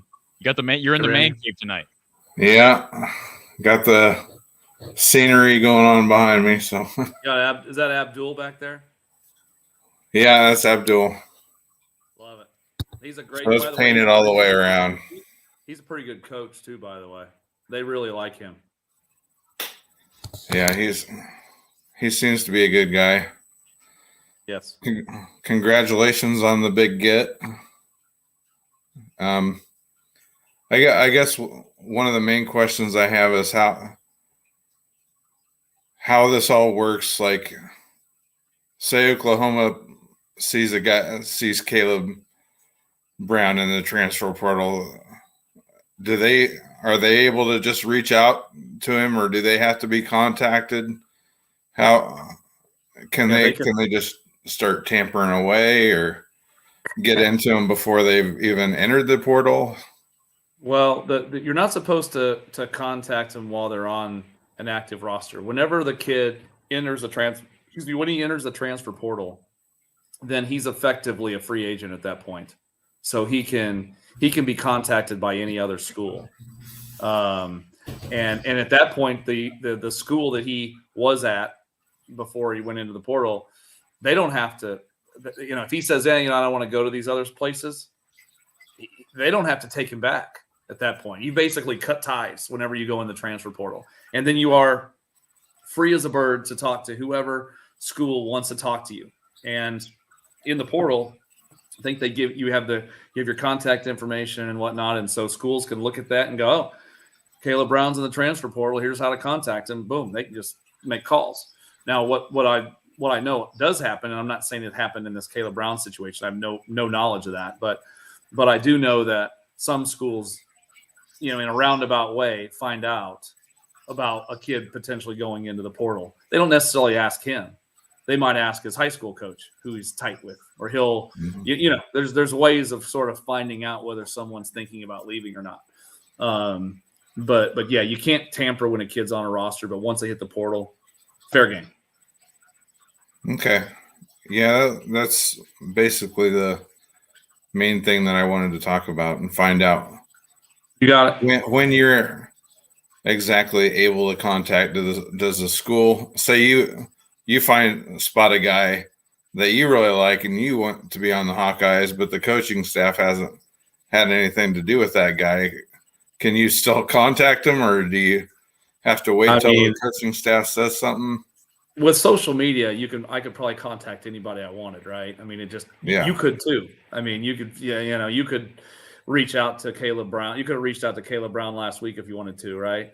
I don't. My rule with the coaching staff is I would never do that. I'm not gonna do their recruiting for them and tell them who they should have and who they should not have. They're the pros. They're the ones that decide who they want to go after. And they do their due diligence on the kids. They decide who they want to recruit and who they don't want to recruit. I don't have any say in that at all. So okay. All right. I appreciate you taking time to before you talk leave. to me. You have any prints to show off here? We'll give you a second of some. Oh, it's Greenway and Hodge. I love it. Yeah, you gotta have them together. But I've got the Xavier Wampa. Get rid of this. Oh, nice. And then Jack Campbell. He's gonna be a Hall of Famer, Jack Campbell. Beautiful. And they were both great to work with. So, I mean, all the guys that I've worked with have been really good. Aren't they just great kids? Yeah. It's really amazing how good of kids we have. I mean, once you get to meet them and talk to them personally, it gives you kind of a little bit more connection. It's like these are real kids, and that's the hard part. That's the hard part about football players is that they're wearing helmets, so it's easy to lose that personal connection. Like with the basketball players, you see their whole face. You see them out there, and you can recognize them in a crowd. Whereas the football players, a lot of times you don't, and so those kinds of interactions are cool. Yeah, they're not just wearing the kind of colors that you like. They're actual kids, and they've got parents and family and everything else. So you got to watch what you say and and be good to them. And they'll be good to you back. So As Right. I brought up earlier, get your print from Under the Kitchen, Randy, ASAP. And Randy, I have a request. I need an Aaron Graves print. Talk about a good kid, and he's going to be great. Yeah, Yes. I've got lined up with him, so that's the next football player that I'm going for. Aaron Graves is going to be a baller. Our defensive line is so good. I know we lost Van Ness to the draft, and he's first rounder, but we're deep. We've got some players that are ascending that are going to be really great on the defensive line. See, and I went to high school with Van Ness's dad, so. Oh, really? Yeah. Nice. So I have him too. So cool. Well, Randy, we appreciate you calling in and keep up the fine work with the Prince. All right, keep up the fine show. Thank you, sir. Have a good one. Appreciate Randy. He's been sponsoring the show, and we appreciate that. Scott, thank you for the super sticker or super thanks. I can't tell what it is on the StreamYard side, but thank you for this support of the show. We appreciate that. And Jesse wants to know, he says, don't know if Brad can answer this, but where does the Swarm stack up with LSU women's sports? Man alive, they've been... I get so sick of Kim Mulkey. I don't really care what Tiger fans have to say. It's an embarrassment of riches down there at this point. Well, it's just a ridiculous situation. But yeah, can you put into perspective what the collective, their NIL structure is doing for their women's basketball program? They're it's all hearsay, but from what I can tell, their women's team has a pretty substantial payroll, 7 digits at this point. I guess so does ours, but that's only one player. But these girls that are joining that squad, it's I know their NIL deals are pretty off the charts. So it's been disappointing that we haven't been able to lure one of those gals here. I can assure everybody that it's not for lack of trying. I know Lisa tried to reach out to each of these folks and was pretty unsuccessful. So I don't understand that. And I know a lot of people they feel the same way. They just don't understand why. Was it you or was it someone else I was talking to that said they had heard that the gal from DePaul never really even responded to Lisa Bluter? Is that you that had said that? It might have been me. I mean, I when I talked to Lisa couple weeks ago, after they got back from the Final Four, time's flying. However long it was, and I asked her what's our story here and how can we help, and she's just kind of like, I'm trying to get people to be responsive, but I think some of this stuff might have been pre-wired. Sure. So, oh yeah. So, and I'm speculating, and maybe I shouldn't do that, but when little surprising. Unfortunately, I maybe shouldn't go here, but I also think that and our girls were not like this. I mean, I thought they exhibited all class, but somehow or another, there's been a national narrative around race, around women's basketball, and I don't really get it. But I don't know if that was a headwind in all of this or not. Yeah, it's odd that you don't have players flocking to fill in a Monica Sonano-esque role. Brandon says, are the women done looking at signing a center, perhaps a grad transfer before fall? I don't think Lisa's thrown in the towel yet. I don't. I think she's still, at last I heard, actively looking for somebody. Yeah, well, again, I think they've got a. I've said this before, Brad, and I'm surprised that they haven't been able to do more damage at the top.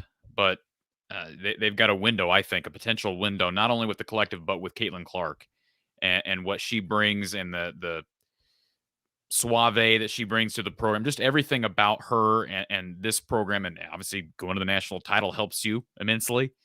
Boy, you just think that this is a window where Lisa Bluter could tap into a transfer portal at an all-time high and everything. So we'll see. I'm not giving up on her. She's a generational talent, and I agree with you, Corey. You would think logically that somebody would want to come jump on the bandwagon with her. It's almost like, remember when LeBron James was at his best, and you always had guys that would want to flock to play with him because they're like, hey, we got a chance to win a title. Yeah. Let's just play on LeBron's team. You know what I mean? Some of those guys. Yeah. And one would have thought that would happen here, and maybe it still will. Hoping. Well, all I can tell you is, this, Brad, and I'm a Mavs fan, Dallas Mavericks fan. You were down at American Airlines Center, as was I here a couple months ago. But I flash back to 2011 and the magical title run for Dallas, knocking off LeBron James, D Wade, and Chris Bosh, and obviously Dirk Nowitzki, Jason Terry, Sean Marion, those guys. But my point is, that was an unbelievably talented Heat roster, and they eventually figured it out. But super teams don't always work. You look at the Nets; they've had issues at the pro level. The Rockets have tried and failed. The Lakers have failed. We'll see. I know they're at a good place right now. My point is, these are college athletes. And we're talking about NIL without a we've talked about the lack of salary cap. I don't know. I mean, maybe the Haley Van Lith, Flau'jae Johnson, Anissa Morrow, and what's her face, Reese. Maybe that experiment will work, but I could see it backfiring. And I don't wish anything bad on those girls, but perhaps character-wise, they're not the best. I'm not saying they are or they aren't, but if it is about money, if they went there solely because of a paycheck, I don't have much respect for Kim Mulkey and that program for a variety of reasons, but that would be one of them. Just my personal feeling as a fan. I understand completely. And that was a question I didn't mean to ignore the question there from Clint, but he brought up, could she basically sit on the open scholarship and then make a hard push for someone heading into a potential final year for Caitlin Clark? I suppose it's possible, right? If it's not like the window's closed. Clark could come back for 2 more years. So that's true. It's always possible. T. Hink, who are the other 2 wins versus Oklahoma you referenced earlier? So they missed out on Walter Rouse.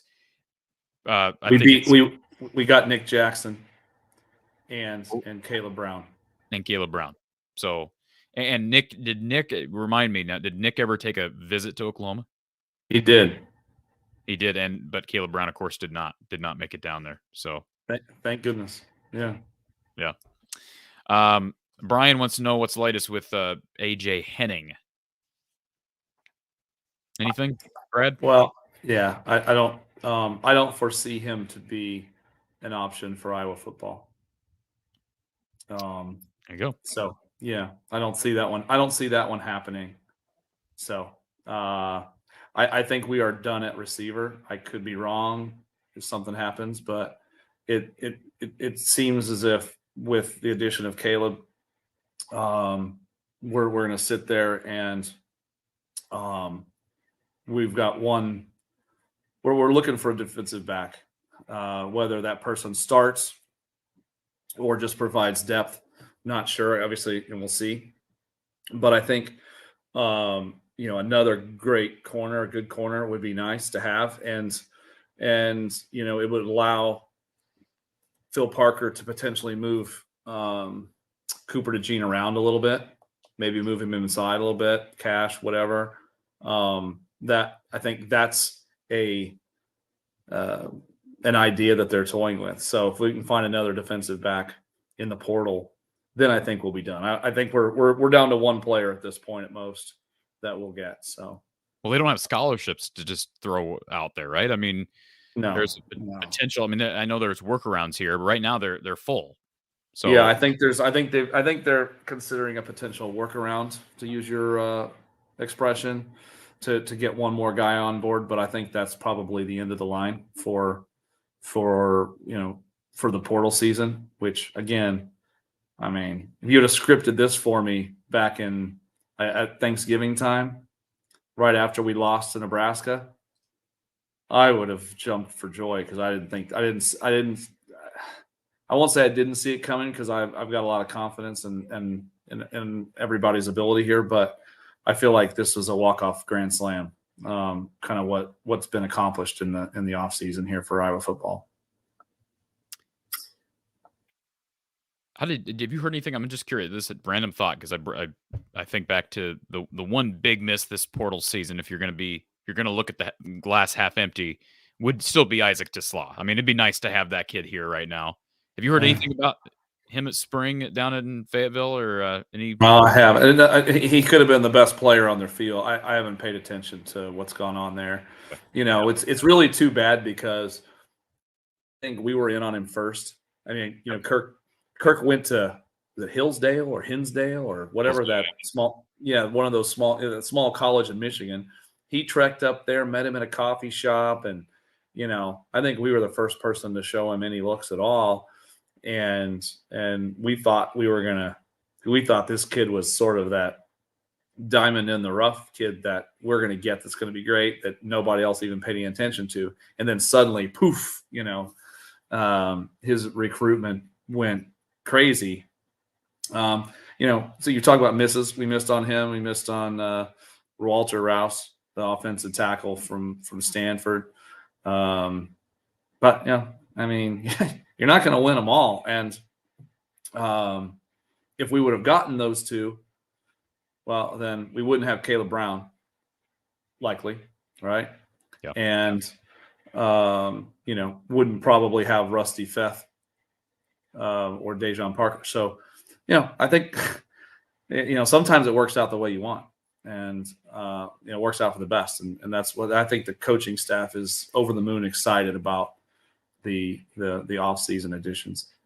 Lemansky, appreciate the super chat. Lemansky, the recruiting budget of Okie State is 50% of the Cyclones' budget.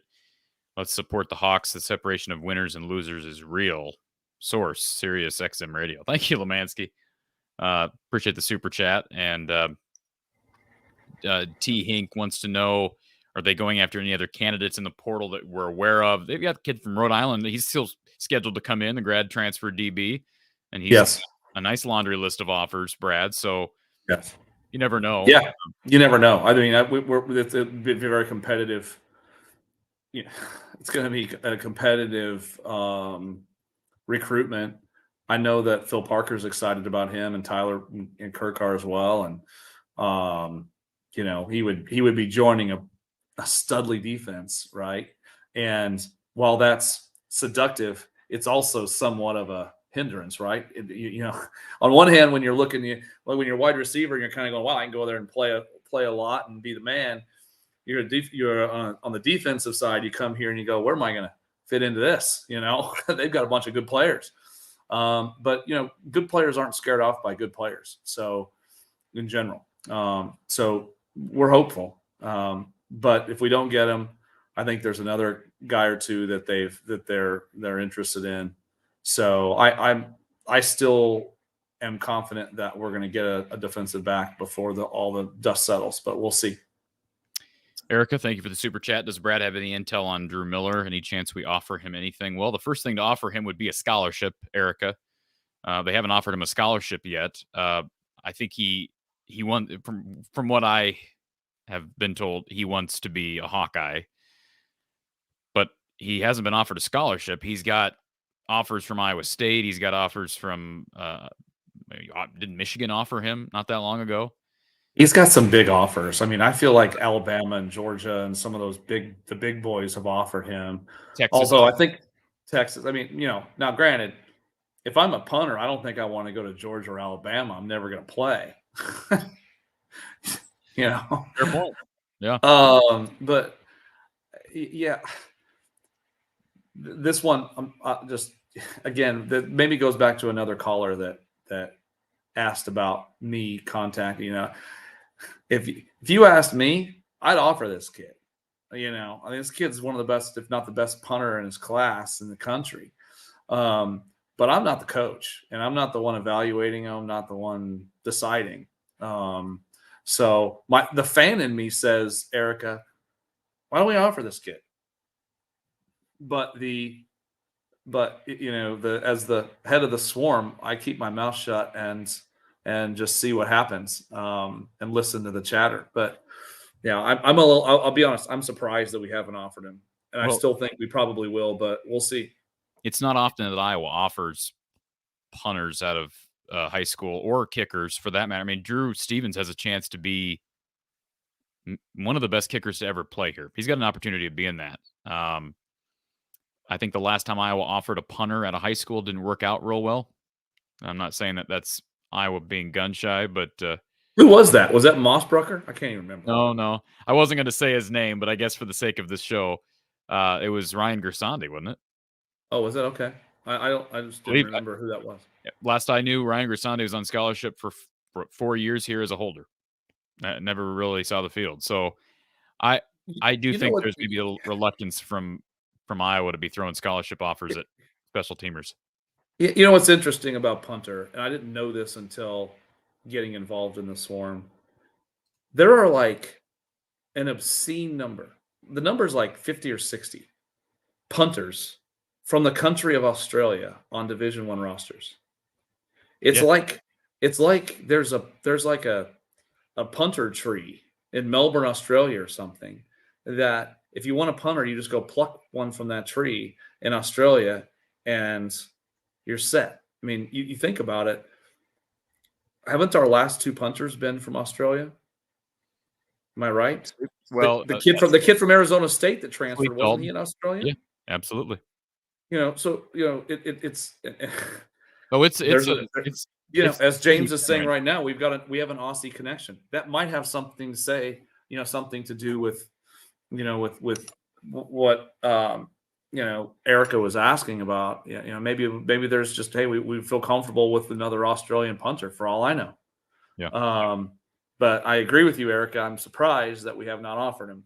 But I don't get a vote, and I'm not. And I've also learned that I have no business to judge, really. I don't, you know. I've hired people in my company that I thought were going to be amazing, and they turned out to be terrible. And I've hired some people that I was a little worried about, and they ended up being fantastic. So I don't necessarily trust my judgment. And I see the questions in the chat here from Sports Updates. Titus Cram, he wants to know about Grant Bricks. I don't really have insight on either of those kids. Obviously, I question. I would say their chances are probably better with Bricks, even though he's got some incredibly high major offers.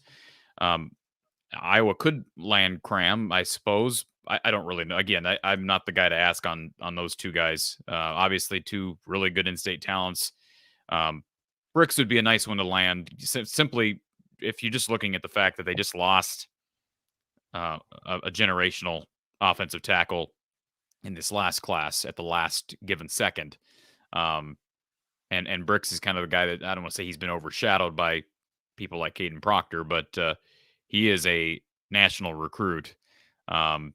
And I, you know, we've been mainly talking about the transfer portal, but Brevin Dahl is a really good prospect with deceptive speed that Iowa recently landed. So do you have any insight on either of those guys? I know you're not here in the state of Iowa.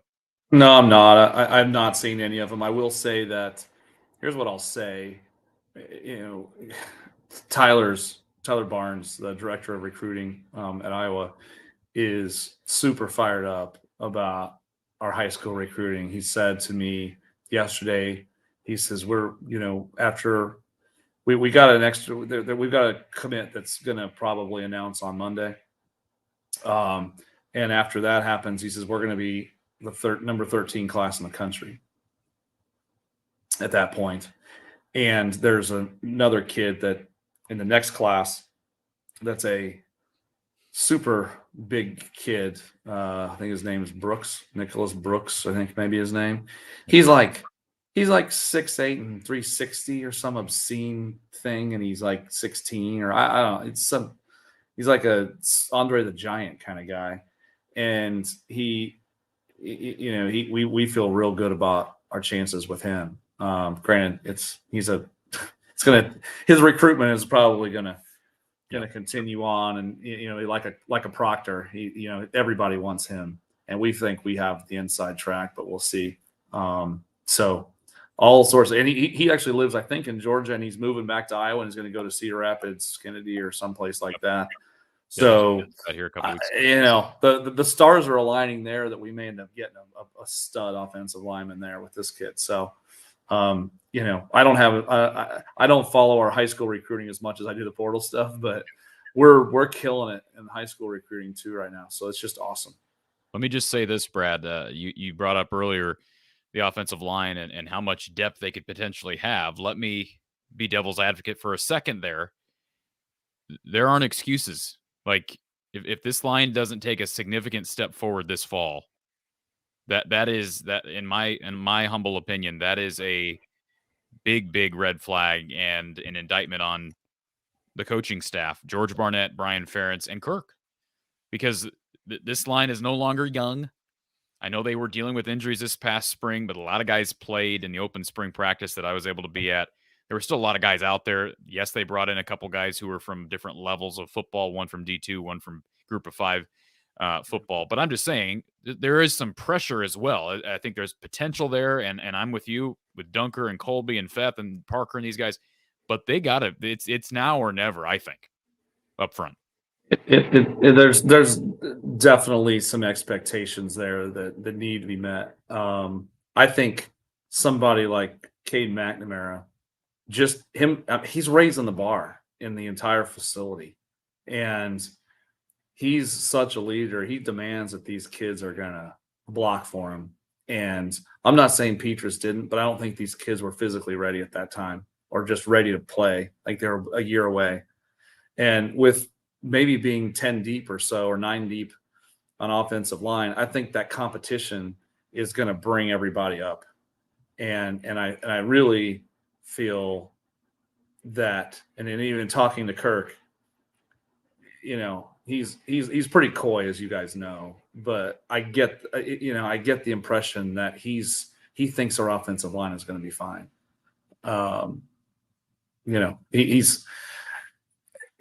He's pretty fired up about this fall too. I mean, I think that, like I said, the level of energy, the enthusiasm, the optimism it's pretty up there right now in the building.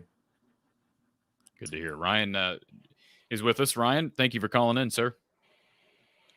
Good evening, Corey. Hi, Brad. Thank you for taking your time. Sure. First of all, real quick before you start, Ryan, let's give a shout out to Ryan. He's been waiting on hold for like an hour and a half or something like that. So thank you, Ryan, for being patient. Well, I know you're here. Oh, wait. Oh, there it is. Yeah, maybe I'll auction off my sign for the swarm. We're looking forward to that. I noticed it's only the minimum entry is only 54.79452 cents a day, and the good news is on leap year it's even less than that. Yeah, why not? So real quick, Brad, are we done with men's basketball in the portal, do you think? Last I talked to Fran, yes, but okay, it's a fluid situation. I mean, but probably expect what we have going into next fall. That's my expectation. Okay. But remember, the report was out there that they made contact with Grant Nelson. So like I said, it's a fluid situation. Yeah. But I if we land Grant Nelson, that would be fantastic. Sure. I just don't think we're the only one who made that phone call. I know. Yes, I know. I'm simply stating it. I think I'm endorsing what you just said, Brad, based on your conversation with Fran. I think that doesn't shock me at all. It's a fluid situation. And by the way, we haven't talked much about basketball, and I don't want to steal this time from Ryan, but Brad, I am a little bit concerned. If I like Ben Cricky's game, but they needed a BJ Mack, in my opinion, or a Jordan Minor, that type of dog, and I'm just concerned that we walk away out of another portal cycle without filling the biggest needs that this team potentially has. Now, maybe Fran knows something about guys like Owen Freeman or Laji Dembele that I don't. Dembele. But those are true freshmen coming in next year. I would have loved, you would have loved to have grabbed one of those defensive-minded athletic bigs. And I'm hoping for Yes. a Melson Basabi type. You remember he came when Fran's first recruit, in fact. Siena commit, who played right away as a freshman, was about a 9.67 rebound a game he's guy. exactly what they need right now, Ryan. And I'm hoping against all hope a guy with Dembele's build might be that guy who plays a little more. Not all freshmen are 5-minute guys off the bench that play. Well, right? it'd be nice if we could get a third-year center like Riley Mulvey to step up. So maybe he does that. Well, I mean, we're gonna need. This is the fan in me talking, right? I worry about defense and rebounding every year. We should. But this next year, I'm really worried about it. Yeah. Very much. Rebracha. Coach Bill Maxwell. He transformed Rebracha's body from when he showed up from North Dakota to when he left. I mean, I don't know if you saw videos or pictures. I mean, he was ripped this last year, and he was very physical, and was a big body that wasn't afraid to try to rebound. And Chris Murray could rebound, and so Peyton Sanford, I think, is a pretty good rebounder. He is, but we're going to have to defend.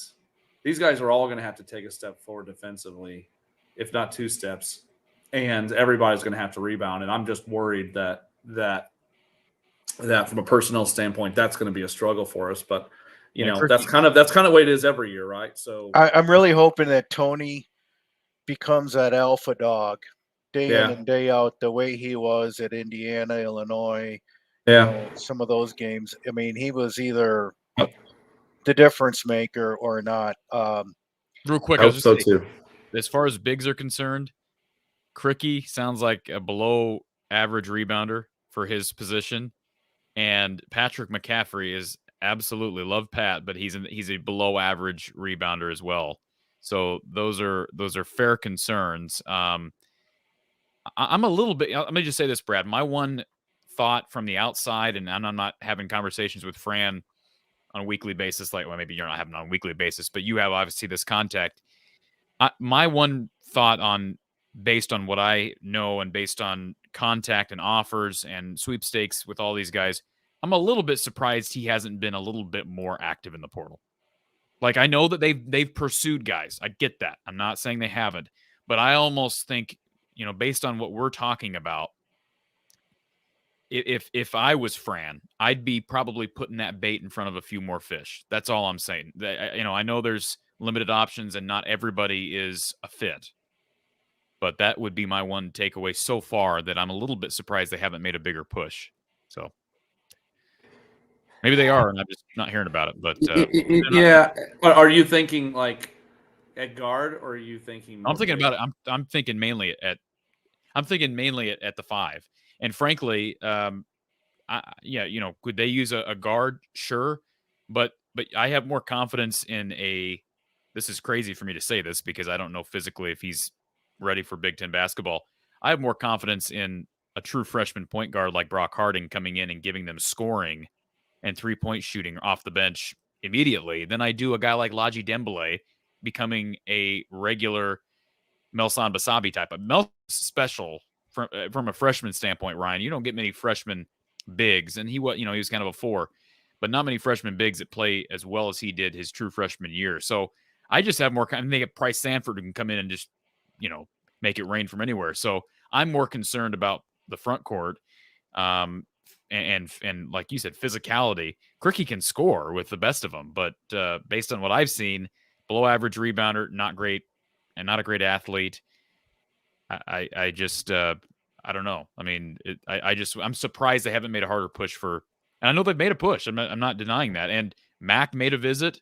Minor was set to visit right before committing to Virginia. Cohen. So they've tried, and he was a Miner is known for being a defender, so it's not like Fran hasn't tried to recruit those types of guys. Yeah. There weren't any bigs that were available that I thought we could get that we didn't try for, but that I don't know. I didn't. Did you see a lot of guys that you thought that we didn't even try for that you thought would have been great? I mean, not a lot. Hunter Dickerson.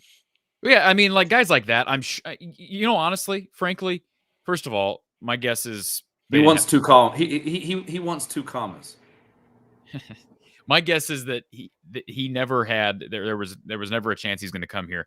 But frankly, Ryan, I wouldn't be shocked given the connections with Hunter Dickinson and the podcast that he's done with Jordan Bohannon. I'm sure there was at some point someone said, "Hey, would you be interested?" And the answer was no. I'm guessing. I'm surprised. Yeah, my fandom take on that is he realizes that everybody wants to maximize their financial situation, right? And he probably realized that his the hay that he's going to make is going to be at NIL in college, and then he's probably going to go overseas. He's probably not an NBA guy, and so I think he entered the portal hoping to make as much money as he possibly could for a year before he goes overseas. I mean, that's Mr. Fan who doesn't know him. This isn't, any insider. That's just me from afar assessing the situation.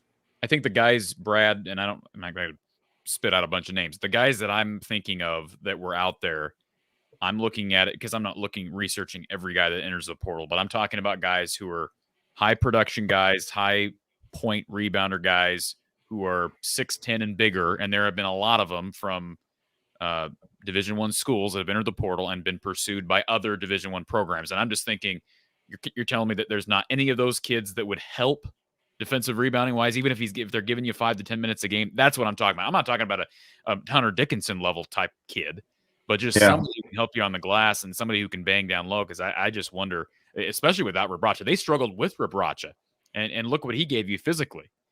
Rebraca's numbers. Have you looked at? I looked at Rebraca's numbers and compared them to Tyler Cook's. They're almost identical. Mm-hmm. Someone out there could probably pull it up and post it. They're really, really close. And Tyler Cook was a beast. That's kind of my point. Is that I thought Rebraca was excellent last year for us. I thought he was one of our most consistent players, to be honest. Absolutely. Yeah. So, quick question, Brad. Now, pardon my ignorance. I don't know how the inside channels work. Do most prospects, contact the coaching staff and get a feel there before them or a representative contacts you? How does that kind of work? Do you act somewhat as a weed out, telling the coaching staff, hey, this guy wants 2 commas, we don't have it, you're wasting your time? And what are some of the, without mentioning names, obviously, what are some of the crazier stories as far as somebody contacting you and you just being like, whoa? Well, there's talking about stories. I mean, there's been kids that we thought might be interesting, and they call up and say they want these kids will want to guarantee before they even consider showing up on campus for a visit, or there are kids that have been paid by other schools to just visit. Okay. We're not talking about commit. There are schools that are paying kids to visit. wow. Yeah.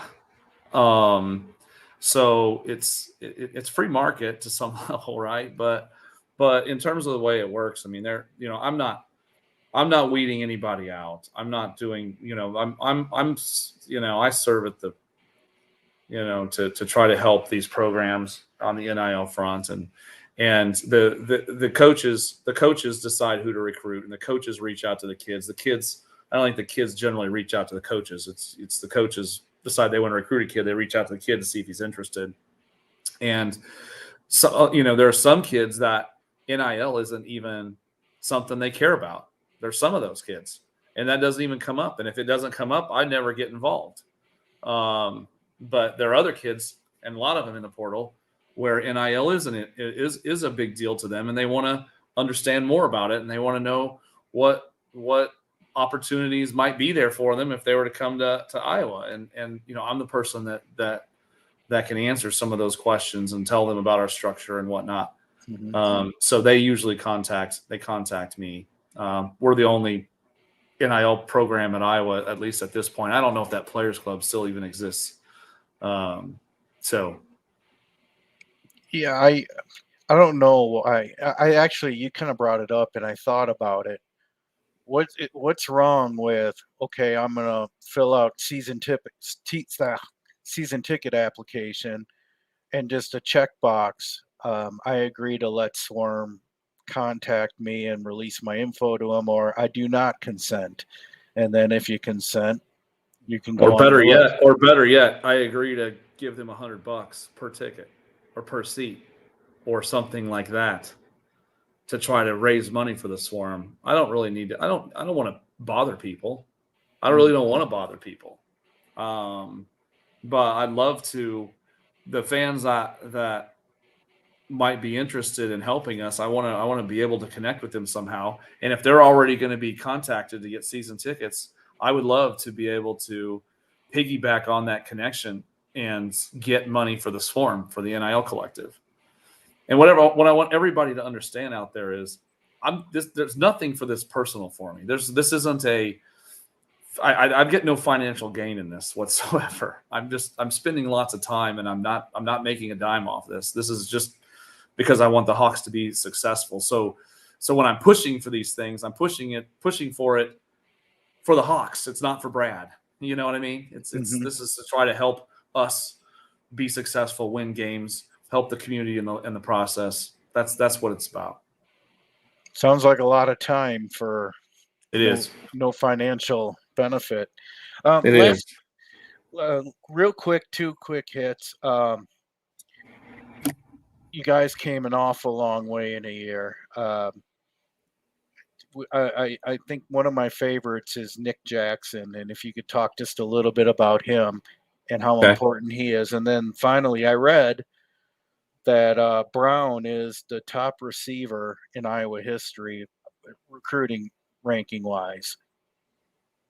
Yeah, I've heard that too. When I was in college, there was a guy. Tim Dwight.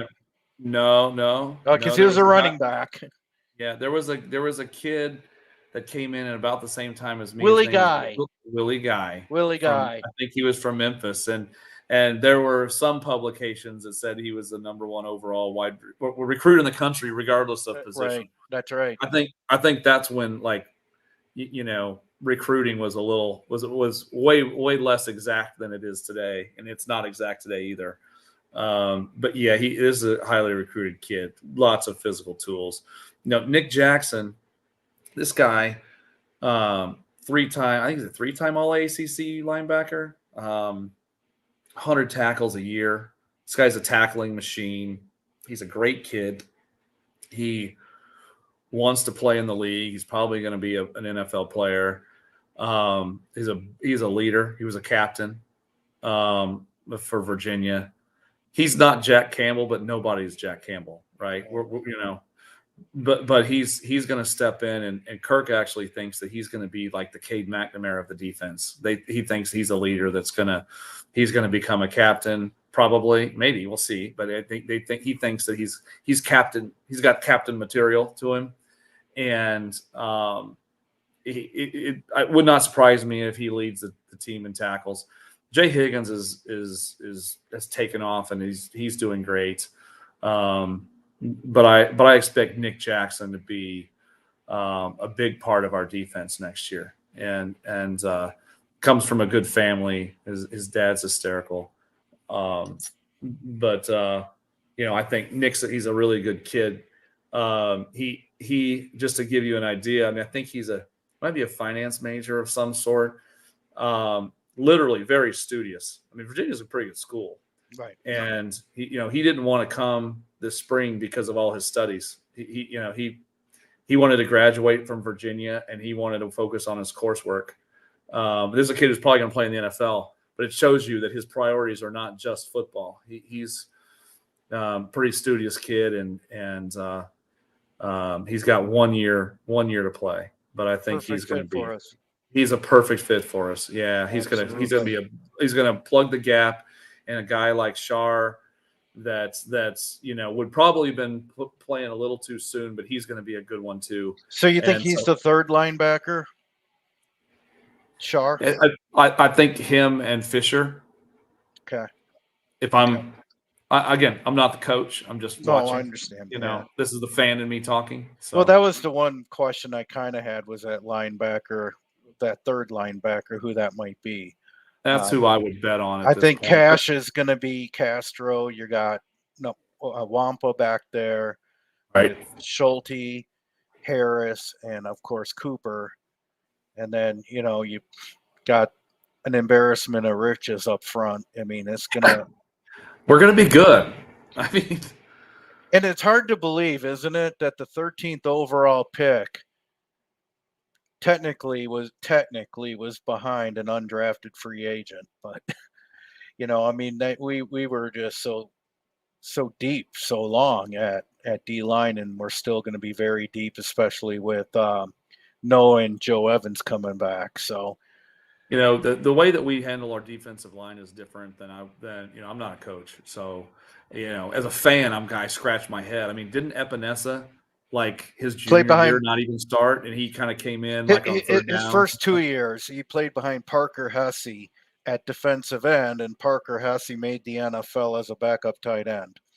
Yeah, I mean, I'm not one. I don't have the expertise to criticize, but as a fan, I kind of go, what's going on? But he did. But I think if you were looking at number of snaps, which is probably the way you look at it, I mean, who starts the game doesn't matter. It's how many snaps they play. Right. I think he was pretty high up there in snaps. So yeah, he got to play. It was more of a procedural on paper thing, I think, more than anything else. But last thing I'm just going to say, Corey, when I was a kid, the person who gave me nightmares, because he was such a scary man, was Bobby Knight. And now that I'm a 47-year-old adult, the person who gives me nightmares at night and scares me is Crazy Kim Mulkey. I'm surprised. Your tune on Kim Mulkey changed a little bit. I always kind of thought you were a little bit of a fan of hers, but based on what? I'm just kidding, man. Okay, yeah, thank you. No, I thought you were going to say Gary Barta, so you surprised me because you're not a big fan of you know what, Brad? Brian is not a big fan of Gary Barta, so we'll just leave that at that. Why would you say that? I mean, well, I can pull up the tape from our post game show. Let's not do that. That wasn't very nice of me. I am looking forward to a different day in athletic department leadership, and I'll leave it at that. A lot of people are. Thank you, Ryan. Thank you, Brad. Thank you, Corey. Have a great Thank you. night. You too. You too. All right, we're going to go quick fire on these questions, and we've got Tony, who I think is going to be our last caller of the night. So, again, appreciate everybody being here. So we'll kind of try to run through these questions at a somewhat rapid rate. BMF 395, is there a penalty for transferring twice now? Theoretically, there could be, but a lot of guys are getting waivers. Is that fair to say, Brad, based on what? Yeah, the NCAA's teeth are like a newborn's. Yeah. James, what do you think about Peyton Thorne transferring and to Auburn? That's a hit to Michigan State. I guess I'm not have connections to East Lansing and the program up there as to why that happened. I don't either, but I know that Coleman kid that's the wide receiver is an absolute stud. Yes. He's transferring as well. And I don't know what they've got at quarterback, but I can't imagine they've got a wide receiver as good as him waiting in the wings. It'll be interesting to see where he lands. I was thinking I saw a prediction of him to Auburn as well. I could be wrong on that. Oh, really? They were going to go together? I could be wrong on that, but don't quote me. But I did see something about that. Now, here's the deal. As it relates to Auburn, remember they've brought in their fair share of transfer portal quarterbacks. They brought in Zach Calzada last year, who never played, and jumped right back in the portal. So that's I don't know. I'd be a little nervous going from Michigan State to Auburn if you're Peyton Thorne, but how much is I'm sure he got some NIL guarantees there as well. Well, we play Michigan State this year, so anything that's True. causes them challenges, I don't have a problem with. Very much so. Steve, do you see X at Xavier Wampa making a big leap this season? I'm hopeful. I am too. I'm sure you are as well, Brad. Yeah, for sure. And there's another kid that nobody talks about that's not too bad. It's this Cohen Entringer. Yeah. He was hurt last bowl season. Otherwise, he may have started ahead of X. He was a true freshman last year. Yeah, he's shown some things. So we'll see where it all goes. But obviously, Xavier was a highly recruited kid, really great kid, good family. And I do see that him taking a step forward for sure. Thank you, T. Hank, for correcting me. The kid from Colorado, the Montana kid from Colorado, he's the one predicted to Auburn. So thank you for that correction. M. Finn says, how many kids enter the portal? How many kids that enter the portal end up with nowhere to go? It has to be in the thousands, right? I don't know that is it in the thousands to say nowhere to go? I think kids oftentimes end up going down a level or 2 levels. Carson May's an example, though, where at times it works out. I give the kid credit. He goes down a couple levels to Coffeyville for a semester, and he just accepted an offer to go to Wyoming. So, kudos to Carson May. It's a good program, and they just produced a pretty good 6'5" quarterback here a few years ago. And Josh, so not saying it'll work out the same way, but there are a fair number of kids that end up having to go down a level or don't end up with a home. Yeah, and I'll tell you, quarterback is an interesting one, right? I mean, if you play that out, there's only one of those that sees the field usually, and quarterbacks like to play, and so it's just a position where people tend to transfer. It's going to be interesting to watch our quarterback room as we move forward. You've got Cade for this year and probably next year. This Linus guy, I know our staff is as high on him as they've been on any quarterback that's come through. Like they're fired up about this guy.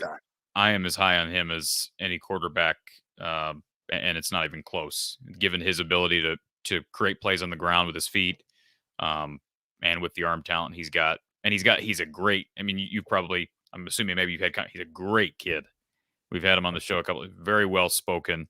You can tell he's been raised with good values, and he's going to fit in well. And what's interesting there too is I think Kirk talked to him about when they got McNamara, and Linus talked about that could go one of two ways, right? Yeah. And the way that Linus took it was, I can't wait to learn from this guy. That's going to be great for me. I'm so excited.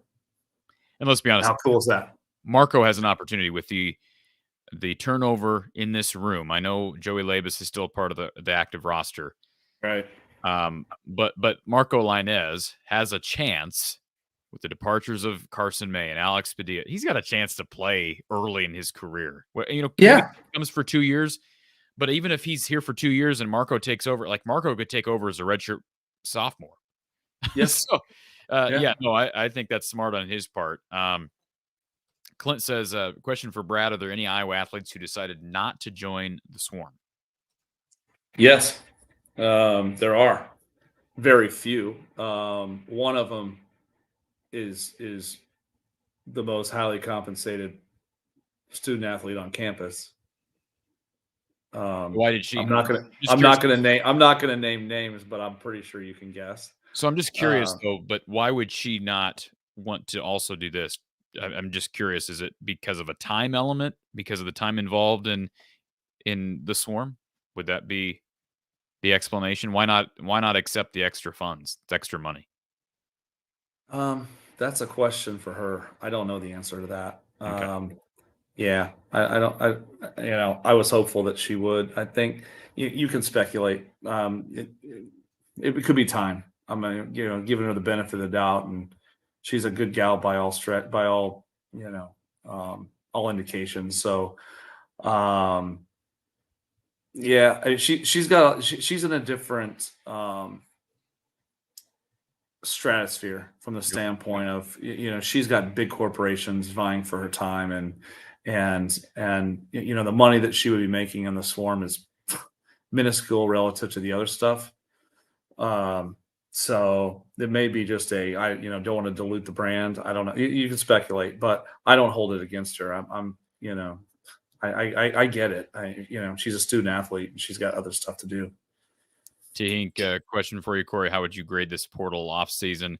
Yeah, what do you think here, Corey? Come on, this better be a good grade. I'm high on it like you are, Brad. You know what I said. I said this to you earlier in the week. I think they could use another receiver. That's my one thing at this point, because they've dealt with some injury issues. Hamstrings make me nervous. And, you look at what happened last year. Vines goes down in camp. Ragaini goes down in camp. So I think they could use another receiver. They have to have scholarships open to do that. I understand Phil Parker wanting to pad that room because it seems like DB is always a position where injuries cause problems during the season, regardless of how deep you are. And they seem to always end up having to play a freshman or a sophomore at cornerback. I'm not as concerned, but I'm not there every day. With TJ Hall and Jamison Hines getting some experience last year, you get Jamari Harris back off injury, obviously, to Cooper DeJean. Deshaun Lee, it sounds like the staff likes his progression, true freshman last year, and he's progressed well since bowl prep. So I would give the portal class a minus. That's what I'm going to say. I'm going to say A minus because I think there is still room to improve the portal class. And if they get the kid from Rhode Island, I'm probably bumping that up to an A. And if they figure out a way to take two more, including another really good receiver, it's an A+ in my book. Yeah, I'd love to get another receiver too. I just don't know whether there's going to be any room on the bus. Do remember we've got 3, I think, pretty talented freshmen coming in. They do. And freshmen, receiver is a place that a freshman can Sure. play. Absolutely. So, if one of those guys can step up, I mean, really, if Brown is what we think, you have Brown, Nico, Vines, Anderson. There's 4 right there. I will tell you this one, and I know this will cause your eyes to roll, that if we were playing a game tomorrow, and Nico's hurt, okay, I think Alec Wick would be one of our best receivers. I know that's probably not popular for people, but he's taken a pretty big step forward as a walk-on and really, really playing well. I love hearing a great walk-on story. Yeah. My hesitation for jumping on that train is, if we're relying on walk-ons to be starting Big Ten receivers, then we got problems. No, I appreciate that, and of course, I think that's been addressed. Hopefully, been addressed in the portal, especially yesterday. So, by the way, real quick, I just want Caleb Brown can also return punts. Let's understand that. So they now you go from last season, totally big question mark gap with Charlie Jones leaving. Now you got Cooper DeJean and Caleb Brown and probably other guys. I think they're just fine on return action. It'll be interesting to see what they do. I would not think you'd put Caleb Brown at risk. I would think Cooper DeJean's pretty important too, but given the lack of depth at wide receiver, perhaps you go a different route for kickoff returns. But anyways, question here from HD90 Dog. Question for Brad. How do you balance being able to provide enticing NIL deals for possible transfers without upsetting current players? That's the trick, right? You have to balance equity in the locker room with dealing with what the market entails, right? And that's with any organization. I have that same issue running my actuarial firm. I've got people here that I'm probably paying too much, and I've got people here that I'm getting a steal on. And the difference between my actuarial firm and a football or basketball locker room is those guys all talk about how much money they're making, even though they're not supposed to. They just do. It's just they're 20-year-old kids. They don't have that. They're not professionals yet, and so you have that issue. And by the way, it's an issue that has absolutely crushed other football programs and basketball programs. I mean, look at A&M. Look at some of these other schools that have big budgets that have not performed. And so that's a really difficult thing to do. And so the answer to the question is how. It's I don't even know that I have an answer for the how. It's difficult. It's a really difficult thing. It's what we spend a lot of time agonizing over. We've got Brad Heinrichs on the line here for the final stretch of our Hawkeye Hangout live show. We've got Tony waiting on hold. We've got one more sponsor to plug here on the show, and then we'll get to our final stretch here during Hawkeye Hangout here from the Hawkeye of the Storm. I want to give a plug to Ascent Nutrition. They've been sponsoring the show for quite some time, and if you haven't checked out their awesome products, be sure to do that. Visit goascentnutrition.com. As you can see on the screen here, this is their website.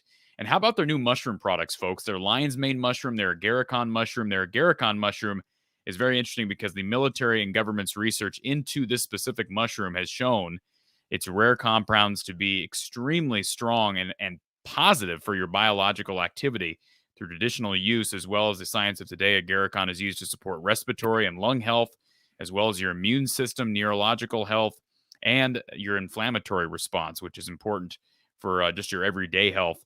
And, of course, their lion's mane mushroom, great effects as well. If you want to read about both of these products and other products on their website, visit goascentnutrition.com. I drink their coffee almost daily.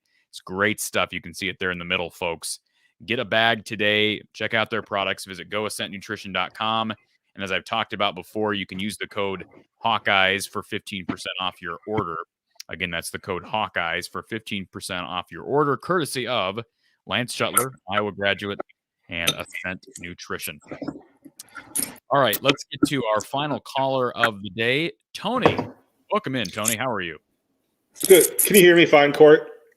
I can, and I appreciate you being really patient. You've been on hold a long time as well, so we appreciate that. And you got the form shirt on. You got the I've got the opposite of what Brad. Yeah, so I love it.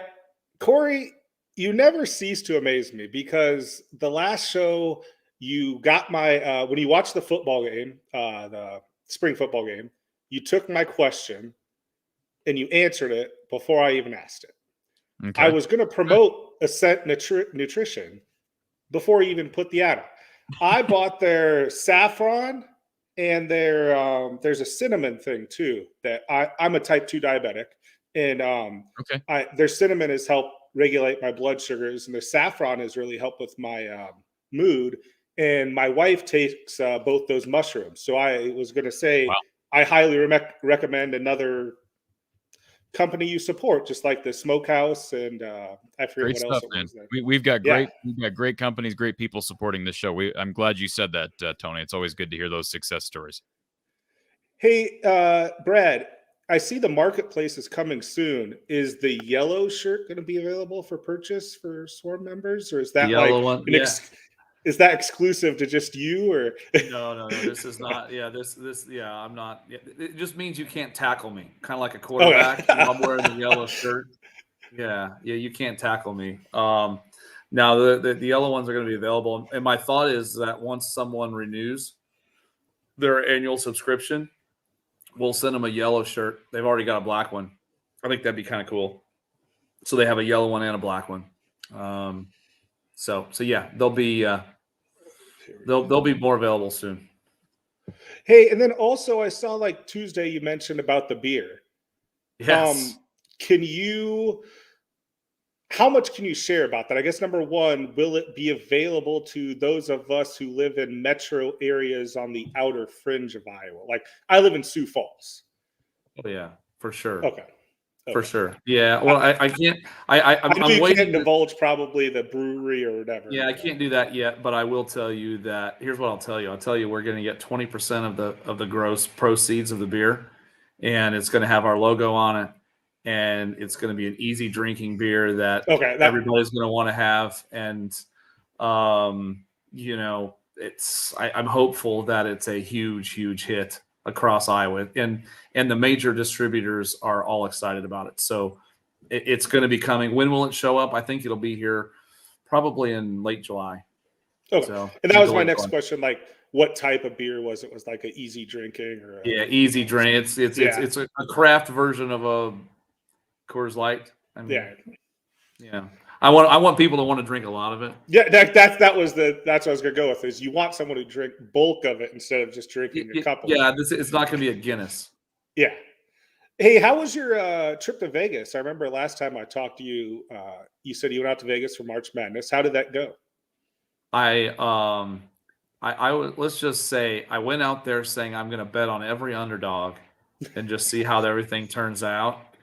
And I lost my will to do that, and I wish I would have held true. Let's just put it this way: Vegas still has the lights on, and I came home an unlucky loser. As someone who worked in the casino industry for 15 years as a dealer, I understand how impulses can take over, and that can happen. Someone covered it earlier, but I just wanted to know. You mentioned the Texas A&M football and basketball, and then the LSU women's basketball as well. With these super teams, or whatever you want to call it, I almost want to see them fail, just because of how they're built. You know what it almost gets into what everyone who doesn't look into NIL think that it's just pay for play. Where I know the Swarm is the opposite of. But go ahead and here's what's happening a little bit too that I've found. We do things a little bit differently here. I mean, our kids, in order to get paid for anything, they sign a contract, and it's an enforceable contract, and we stand behind the contract. And my name is on the company. I own the company, and so therefore, I'm ultimately in charge of making sure to make good on this contract. And what I found is that learning more about the NIL collectives across the country, a lot of these coaches or whoever that's offering these kids money, it's just a verbal, I'll give you this. Oh, okay. And then they get there and there's no contract. There's no, and then the kid gets hurt or he doesn't make the two deeps. And suddenly he's like, where's my money? And then it doesn't happen. And so then they, of course, are going right back to the portal. But some of these kids are getting a bunch of lies in order to come through the door and don't ever get paid. And I'm not implicating any particular school, but I've heard multiple stories of this happening. And so what we do differently here at Iowa is everybody's got a contract for everything they do, enforceable. So it's not something that these kids should be worried about. And some of these big offers don't ever get paid, I'm noticing. And I mean, you can't mention it, but I mean, one that I've heard the rumors about was that Fardaw's AMAC or whatever, that he got injured at A&M, and magically the kid's back in the portal after he got Texas Tech. All that. A&M, was it A&M or Tech? Tech, but one or Tech, Tech. Where magically the kid's back in the portal, after not playing. His coach also got. Well, coach left. Yeah. Yeah, I mean. But I mean, that was. There is that. We don't need to get into why he got canned, but yeah. I had a question also with Papa John's. I saw they're doing the Papa John's of Iowa, not Papa John's corporate. Papa John. Right. They're doing, and I did find out with research that Papa John's of Iowa does own the franchises here in Sioux Falls. So as soon as I looked into that, I ordered Papa John's that night once that came out. So I was like, hey, it's Papa John's of Iowa. I got to support. I'll pass that. I'm going to pass that along to him. Yes, that way, because I mean, Sioux Falls is a decent sized metro area, and there's a lot of Hawkeye fans up here. It is. It is. Is that an annual or a one-time contribution? It's going to be an annual contribution. They plan to do it, I think, 3 years, if I'm remembering right. So, okay. So yeah, they're big supporters of men's and women's basketball, and we really appreciate them. Now, I have my suspicion, and if you can answer this, you can. Okay. Could you blink once for men's or women's basketball or twice for football? Which sport is more dirty in the portal? Which sport is more dirty in the portal? Are you talking about us, or are you just talking about in general? In Like, general, I don't know what you're asking me. In general? in general is Oh, what men's. which sport? Not Yeah. not what not which No, no, I, no, no, no, no, not which sport, men's / women's basketball or football, is more dirty in the portal. I think men's basketball is Okay, dirtiest. and I didn't know if you could say it or if you wanted to, and I I think don't know that's if I something should that, or shouldn't. I'm just oh telling you yeah, what I think. and I I think think it's that's, pretty filthy. yeah, and I think Fran does not want to get involved in that. He's a straight shooter. No, he's an honest dude, straight shooter. He's not. He's completely above board. I really respect that about Fran. And that's, I think, why it may be frustrating as a fan to not see the success we want to in the portal.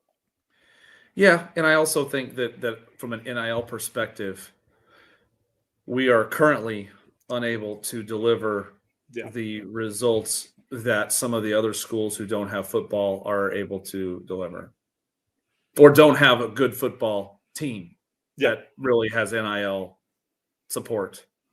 Yeah.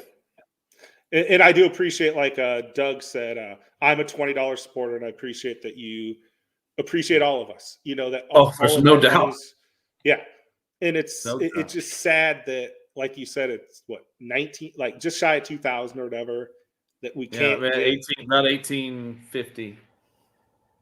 What about like the state fair? How does one get access to this set of booth there?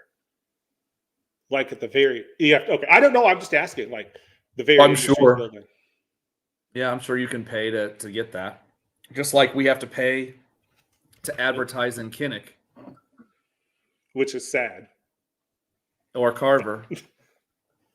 Yeah, you buy your way in. Fair enough. I mean, you got to do. I mean, we had. I'll give you another one that might just be the ender of this whole show. We had a don't. I probably should, maybe I should. Nah. What the hell? 3 beers in. Yeah. We had a big donor dinner at Iowa, and we had it at the football facility, which was really cool. And we got charged to have the space at the football facility for the donors. Isn't that something? It just do people just not get the times we're in? And I mean, to me, it's just something like we mentioned Jordan Bohannon earlier, and he, like, I don't know how big of a spearhead he was into getting NIL active, but where he went to school, you'd think we'd be a little more aware of it with how vocal. I mean, he was very vocal about it.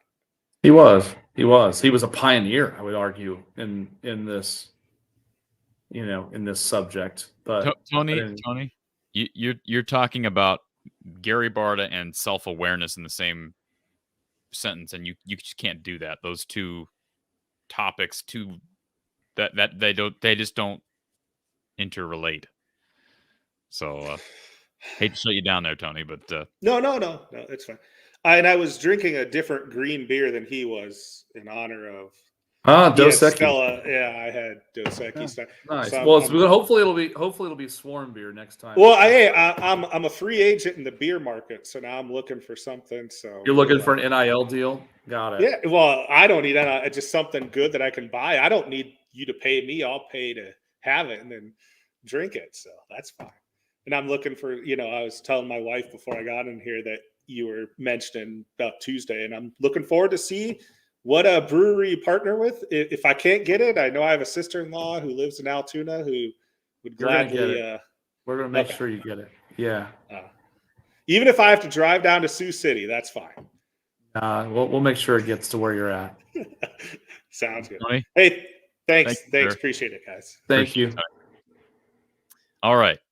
We're going to go real quick on these final questions here. Steve says, NIL, is it public information payments? No. It's a private organization. Is that fair to say? Yep.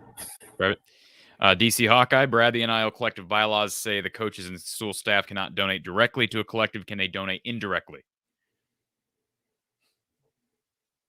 I don't know how you describe that. I mean, they both donate. A lot of them donate time, but it just says you can't donate. They can't donate. So, if I'm not an attorney, but if it says they can't donate, I don't know that even they use the word directly.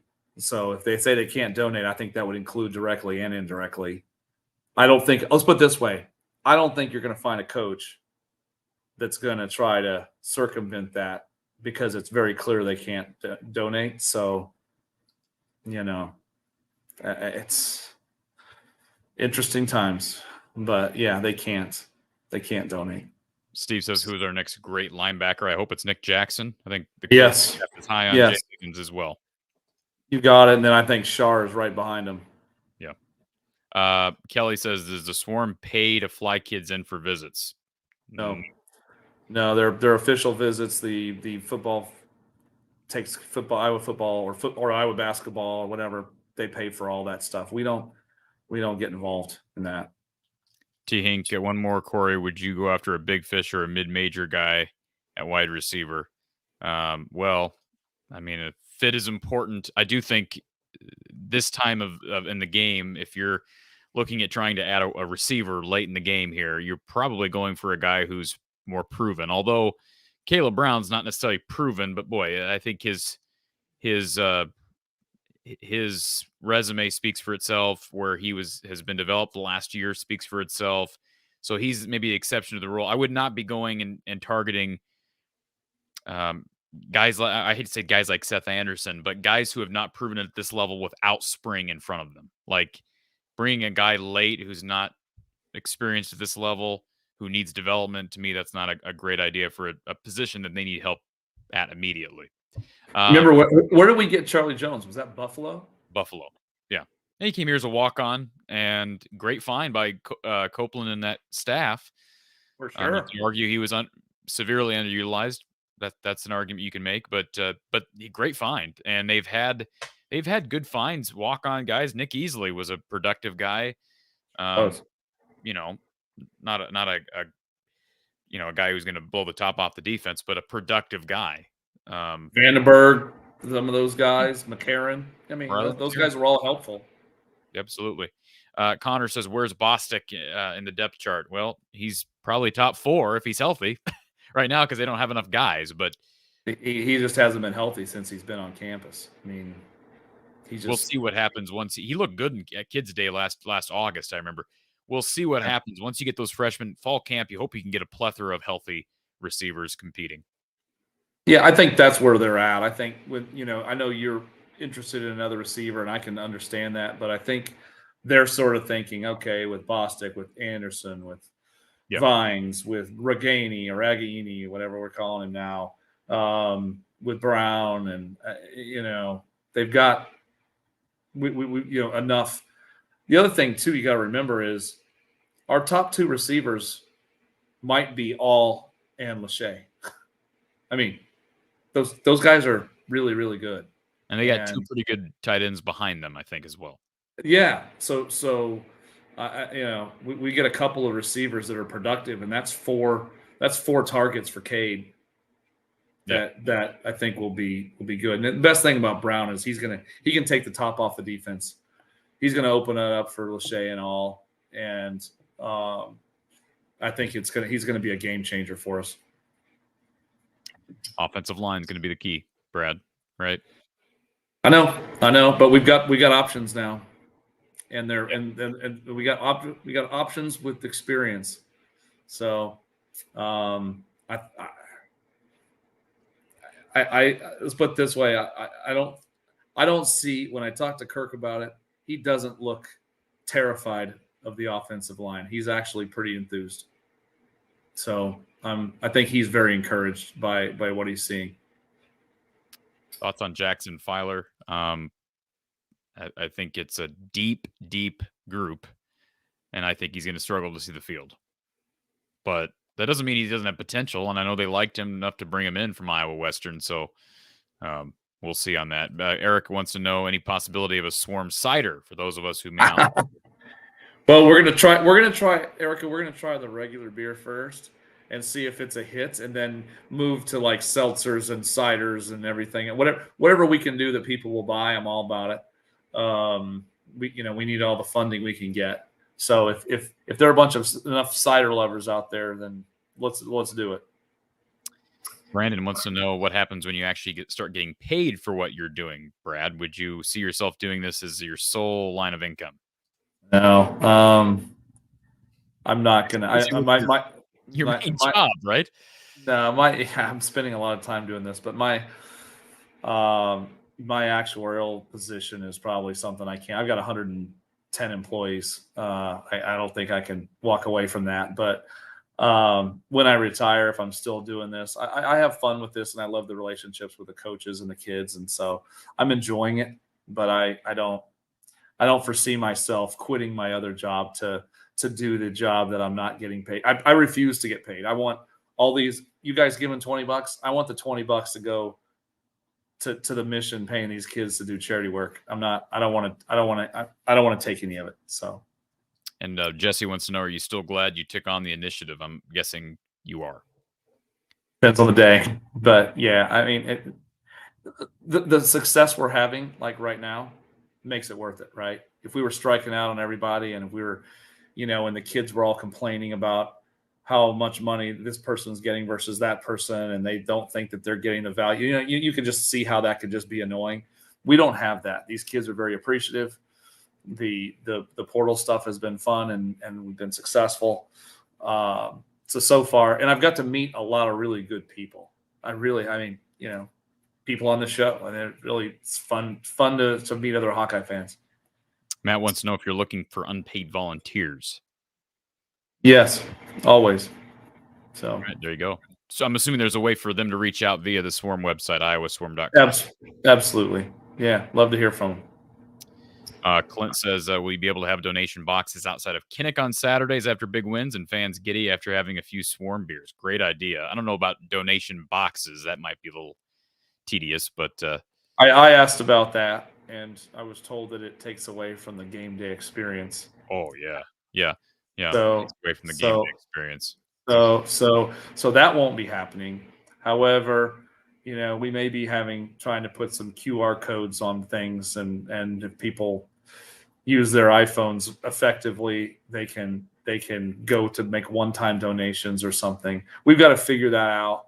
We really have to figure that out. But again, these are the kinds of things. I've tried for this. No. So I'd like to see Gary Barta not in the center of raucous locker room after a big win, conveniently inserting himself into a big moment for the athletic department. I think that takes away from the game day experience, but I digress. Brandon says, I see how these professional athletes follow and praise Clark. Would it be possible to have Steph Curry have a 3-point competition with her, with portions going to the Swarm and other organizations? The problem is you'd have to hire Steph Curry. Curry has no reason to want to do that for the Iowa Swarm. Yeah. If we were at Davidson, there might be a chance for that, right? Yeah, I think that's where he went to college. But yeah, I mean, is there a chance? Probably not. Is there a chance that Jordan Bohannon might do something like that? Yeah. I mean, there's a chance for that. I mean, I thought that one of the cool things we could do is have a game of horse with her and Jordan Bohannon or something like that. I don't know. That these guys taking shots from the ozone layer. People might kind of get a kick out of that, or it might be cheesy and nobody wants to go. I don't know. Do you guys think that Corey? Do you think that? Yeah. You think people would show up? Okay. Absolutely. Steve wants to know if athletes in wrestling and baseball have NIL money. I think I can answer that. They do to an extent, but it's not even in the same ballpark as some of these high major football players. That's true. I think baseball is struggling with that. I mean, you got a guy like Brecht, for example. He's an interesting one, right? Because Brecht was on football scholarship for the longest time, right? And then now he's playing baseball, so he's not going to count on the football ledger next year. So the baseball team was getting Brecht for free, right? In baseball they have partial scholarships, so that makes it a little bit more difficult, right? And Brecht is clearly he's kind of a full scholarship sort of guy. So I think they're trying to figure out how do we keep this guy around without, from going to the bigs. But he may just be gone. He's probably going to first. Is he gonna be a first round pick? Yeah, he's not going to want to pay his way through college to stick around and play for the baseball team, is my guess. Erica says, will Swarm beer be available in the Chicago area? Yeah, we're going to do everything we can with distributors to get it out there. We're going to focus on Iowa first, but yeah, it needs to get over there because we've got a lot of Hawkeye fans in Chicago. And I think next year do we play Northwestern at Wrigley? Is that what they're talking about? Yep. We'll try to have it out there for that for sure. So Jesse says, I love this idea. Helicopter flying over Kinnick at halftime with the high Barta banner and dropping 50,000 papers with QR codes for the Swarm. You know what you could do? You don't even have to have the if it's a QR code, couldn't you just have a massive plane or a blimp with the QR code there, and people could just point their phones up at the you got to wonder if that would work. Usually, doesn't the QR code have to be close to the? I don't know. Phones. The new Androids? They can really zoom in. They could zoom in there. Oh, that would be interesting. That would be interesting. I have had some thoughts to hire a bunch of volunteers. Ask a bunch of volunteers to hand out flyers in and around Kinnick. I know I would get in trouble for that, but I'm tempted. Dean says, if I put in 200 for the Swarm, are there any perks at that level? Sure. You'll get perks. You'll get a T-shirt like this, only a black one, I think, at this point, and you'll get a bumper sticker. You'll get access to tailgates. You'll get newsletters. But most of all, you'll get the excitement of knowing that you're helping out your favorite team become successful. You also get a tax deduction for the $200. So, and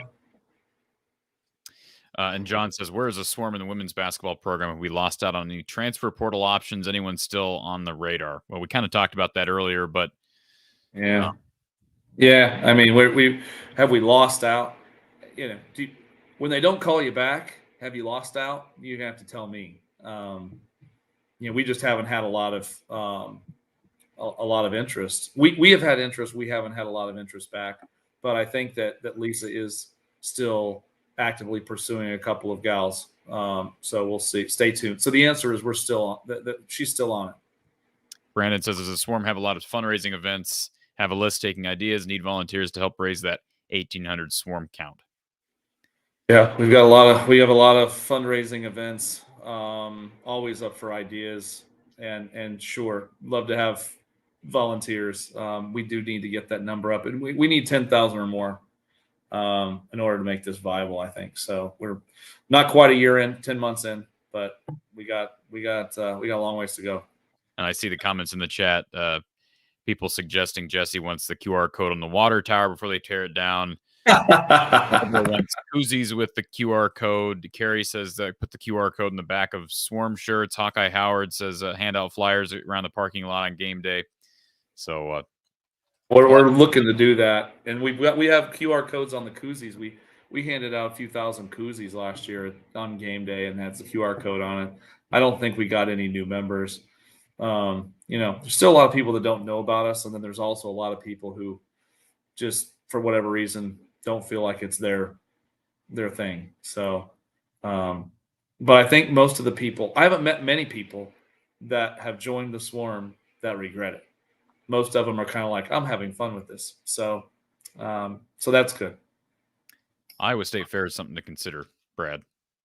I don't know how you integrate that, but man, talk about a lot of people go millions. There. Where is the Iowa State Fair? It's in Des Moines. I mean, we're talking millions of people. I mean, people come from other states, but it's a haven for Hawkeye fans. I can tell you that. So something to consider. I don't know how you integrate it, and there's all kinds of different opportunities, but and I understand you got to have something that's cost effective. So for sure.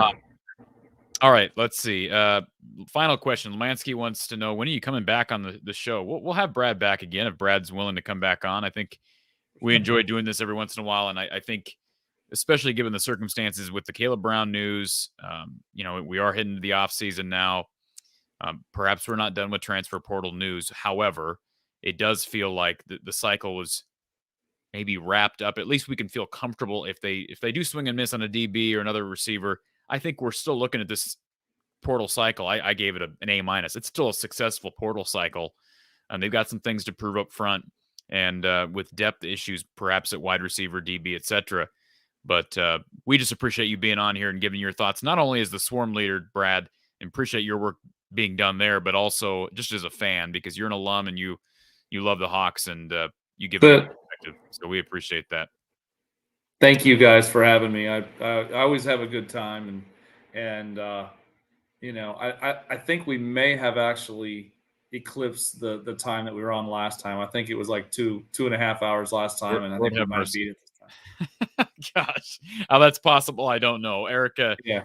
Thank you for the super chat. Swarm should hand out flyers at the tailgates. So thank you for all the good ideas, Erica, and everybody else who's been here. One final reminder for everybody. I'll go ahead and share my screen. This is how you can access signing up for the Swarm. This is the website, iowaswarm.com. That's www.iowaswarm.com. So check out the website. And of course, there's a link here to join the Swarm, and you'll see the different options to look into, whether you're talking about an annual plan or a monthly plan. And that's, of course, how you can support Iowa Swarm and the collective being done to support Iowa athletics. So again, thank you, Corey. Absolutely. Yeah, we love having you on here, Brad. And again, appreciate your transparency, and you've been of assistance just to kind of give us an idea of how things work behind the scenes. I know that's appreciated. And one more reminder to everybody else, be sure to support this show by signing up for a free trial of Aura. I know that sounds simple, and it is simple. All right. We talked about their services earlier. Protect your information.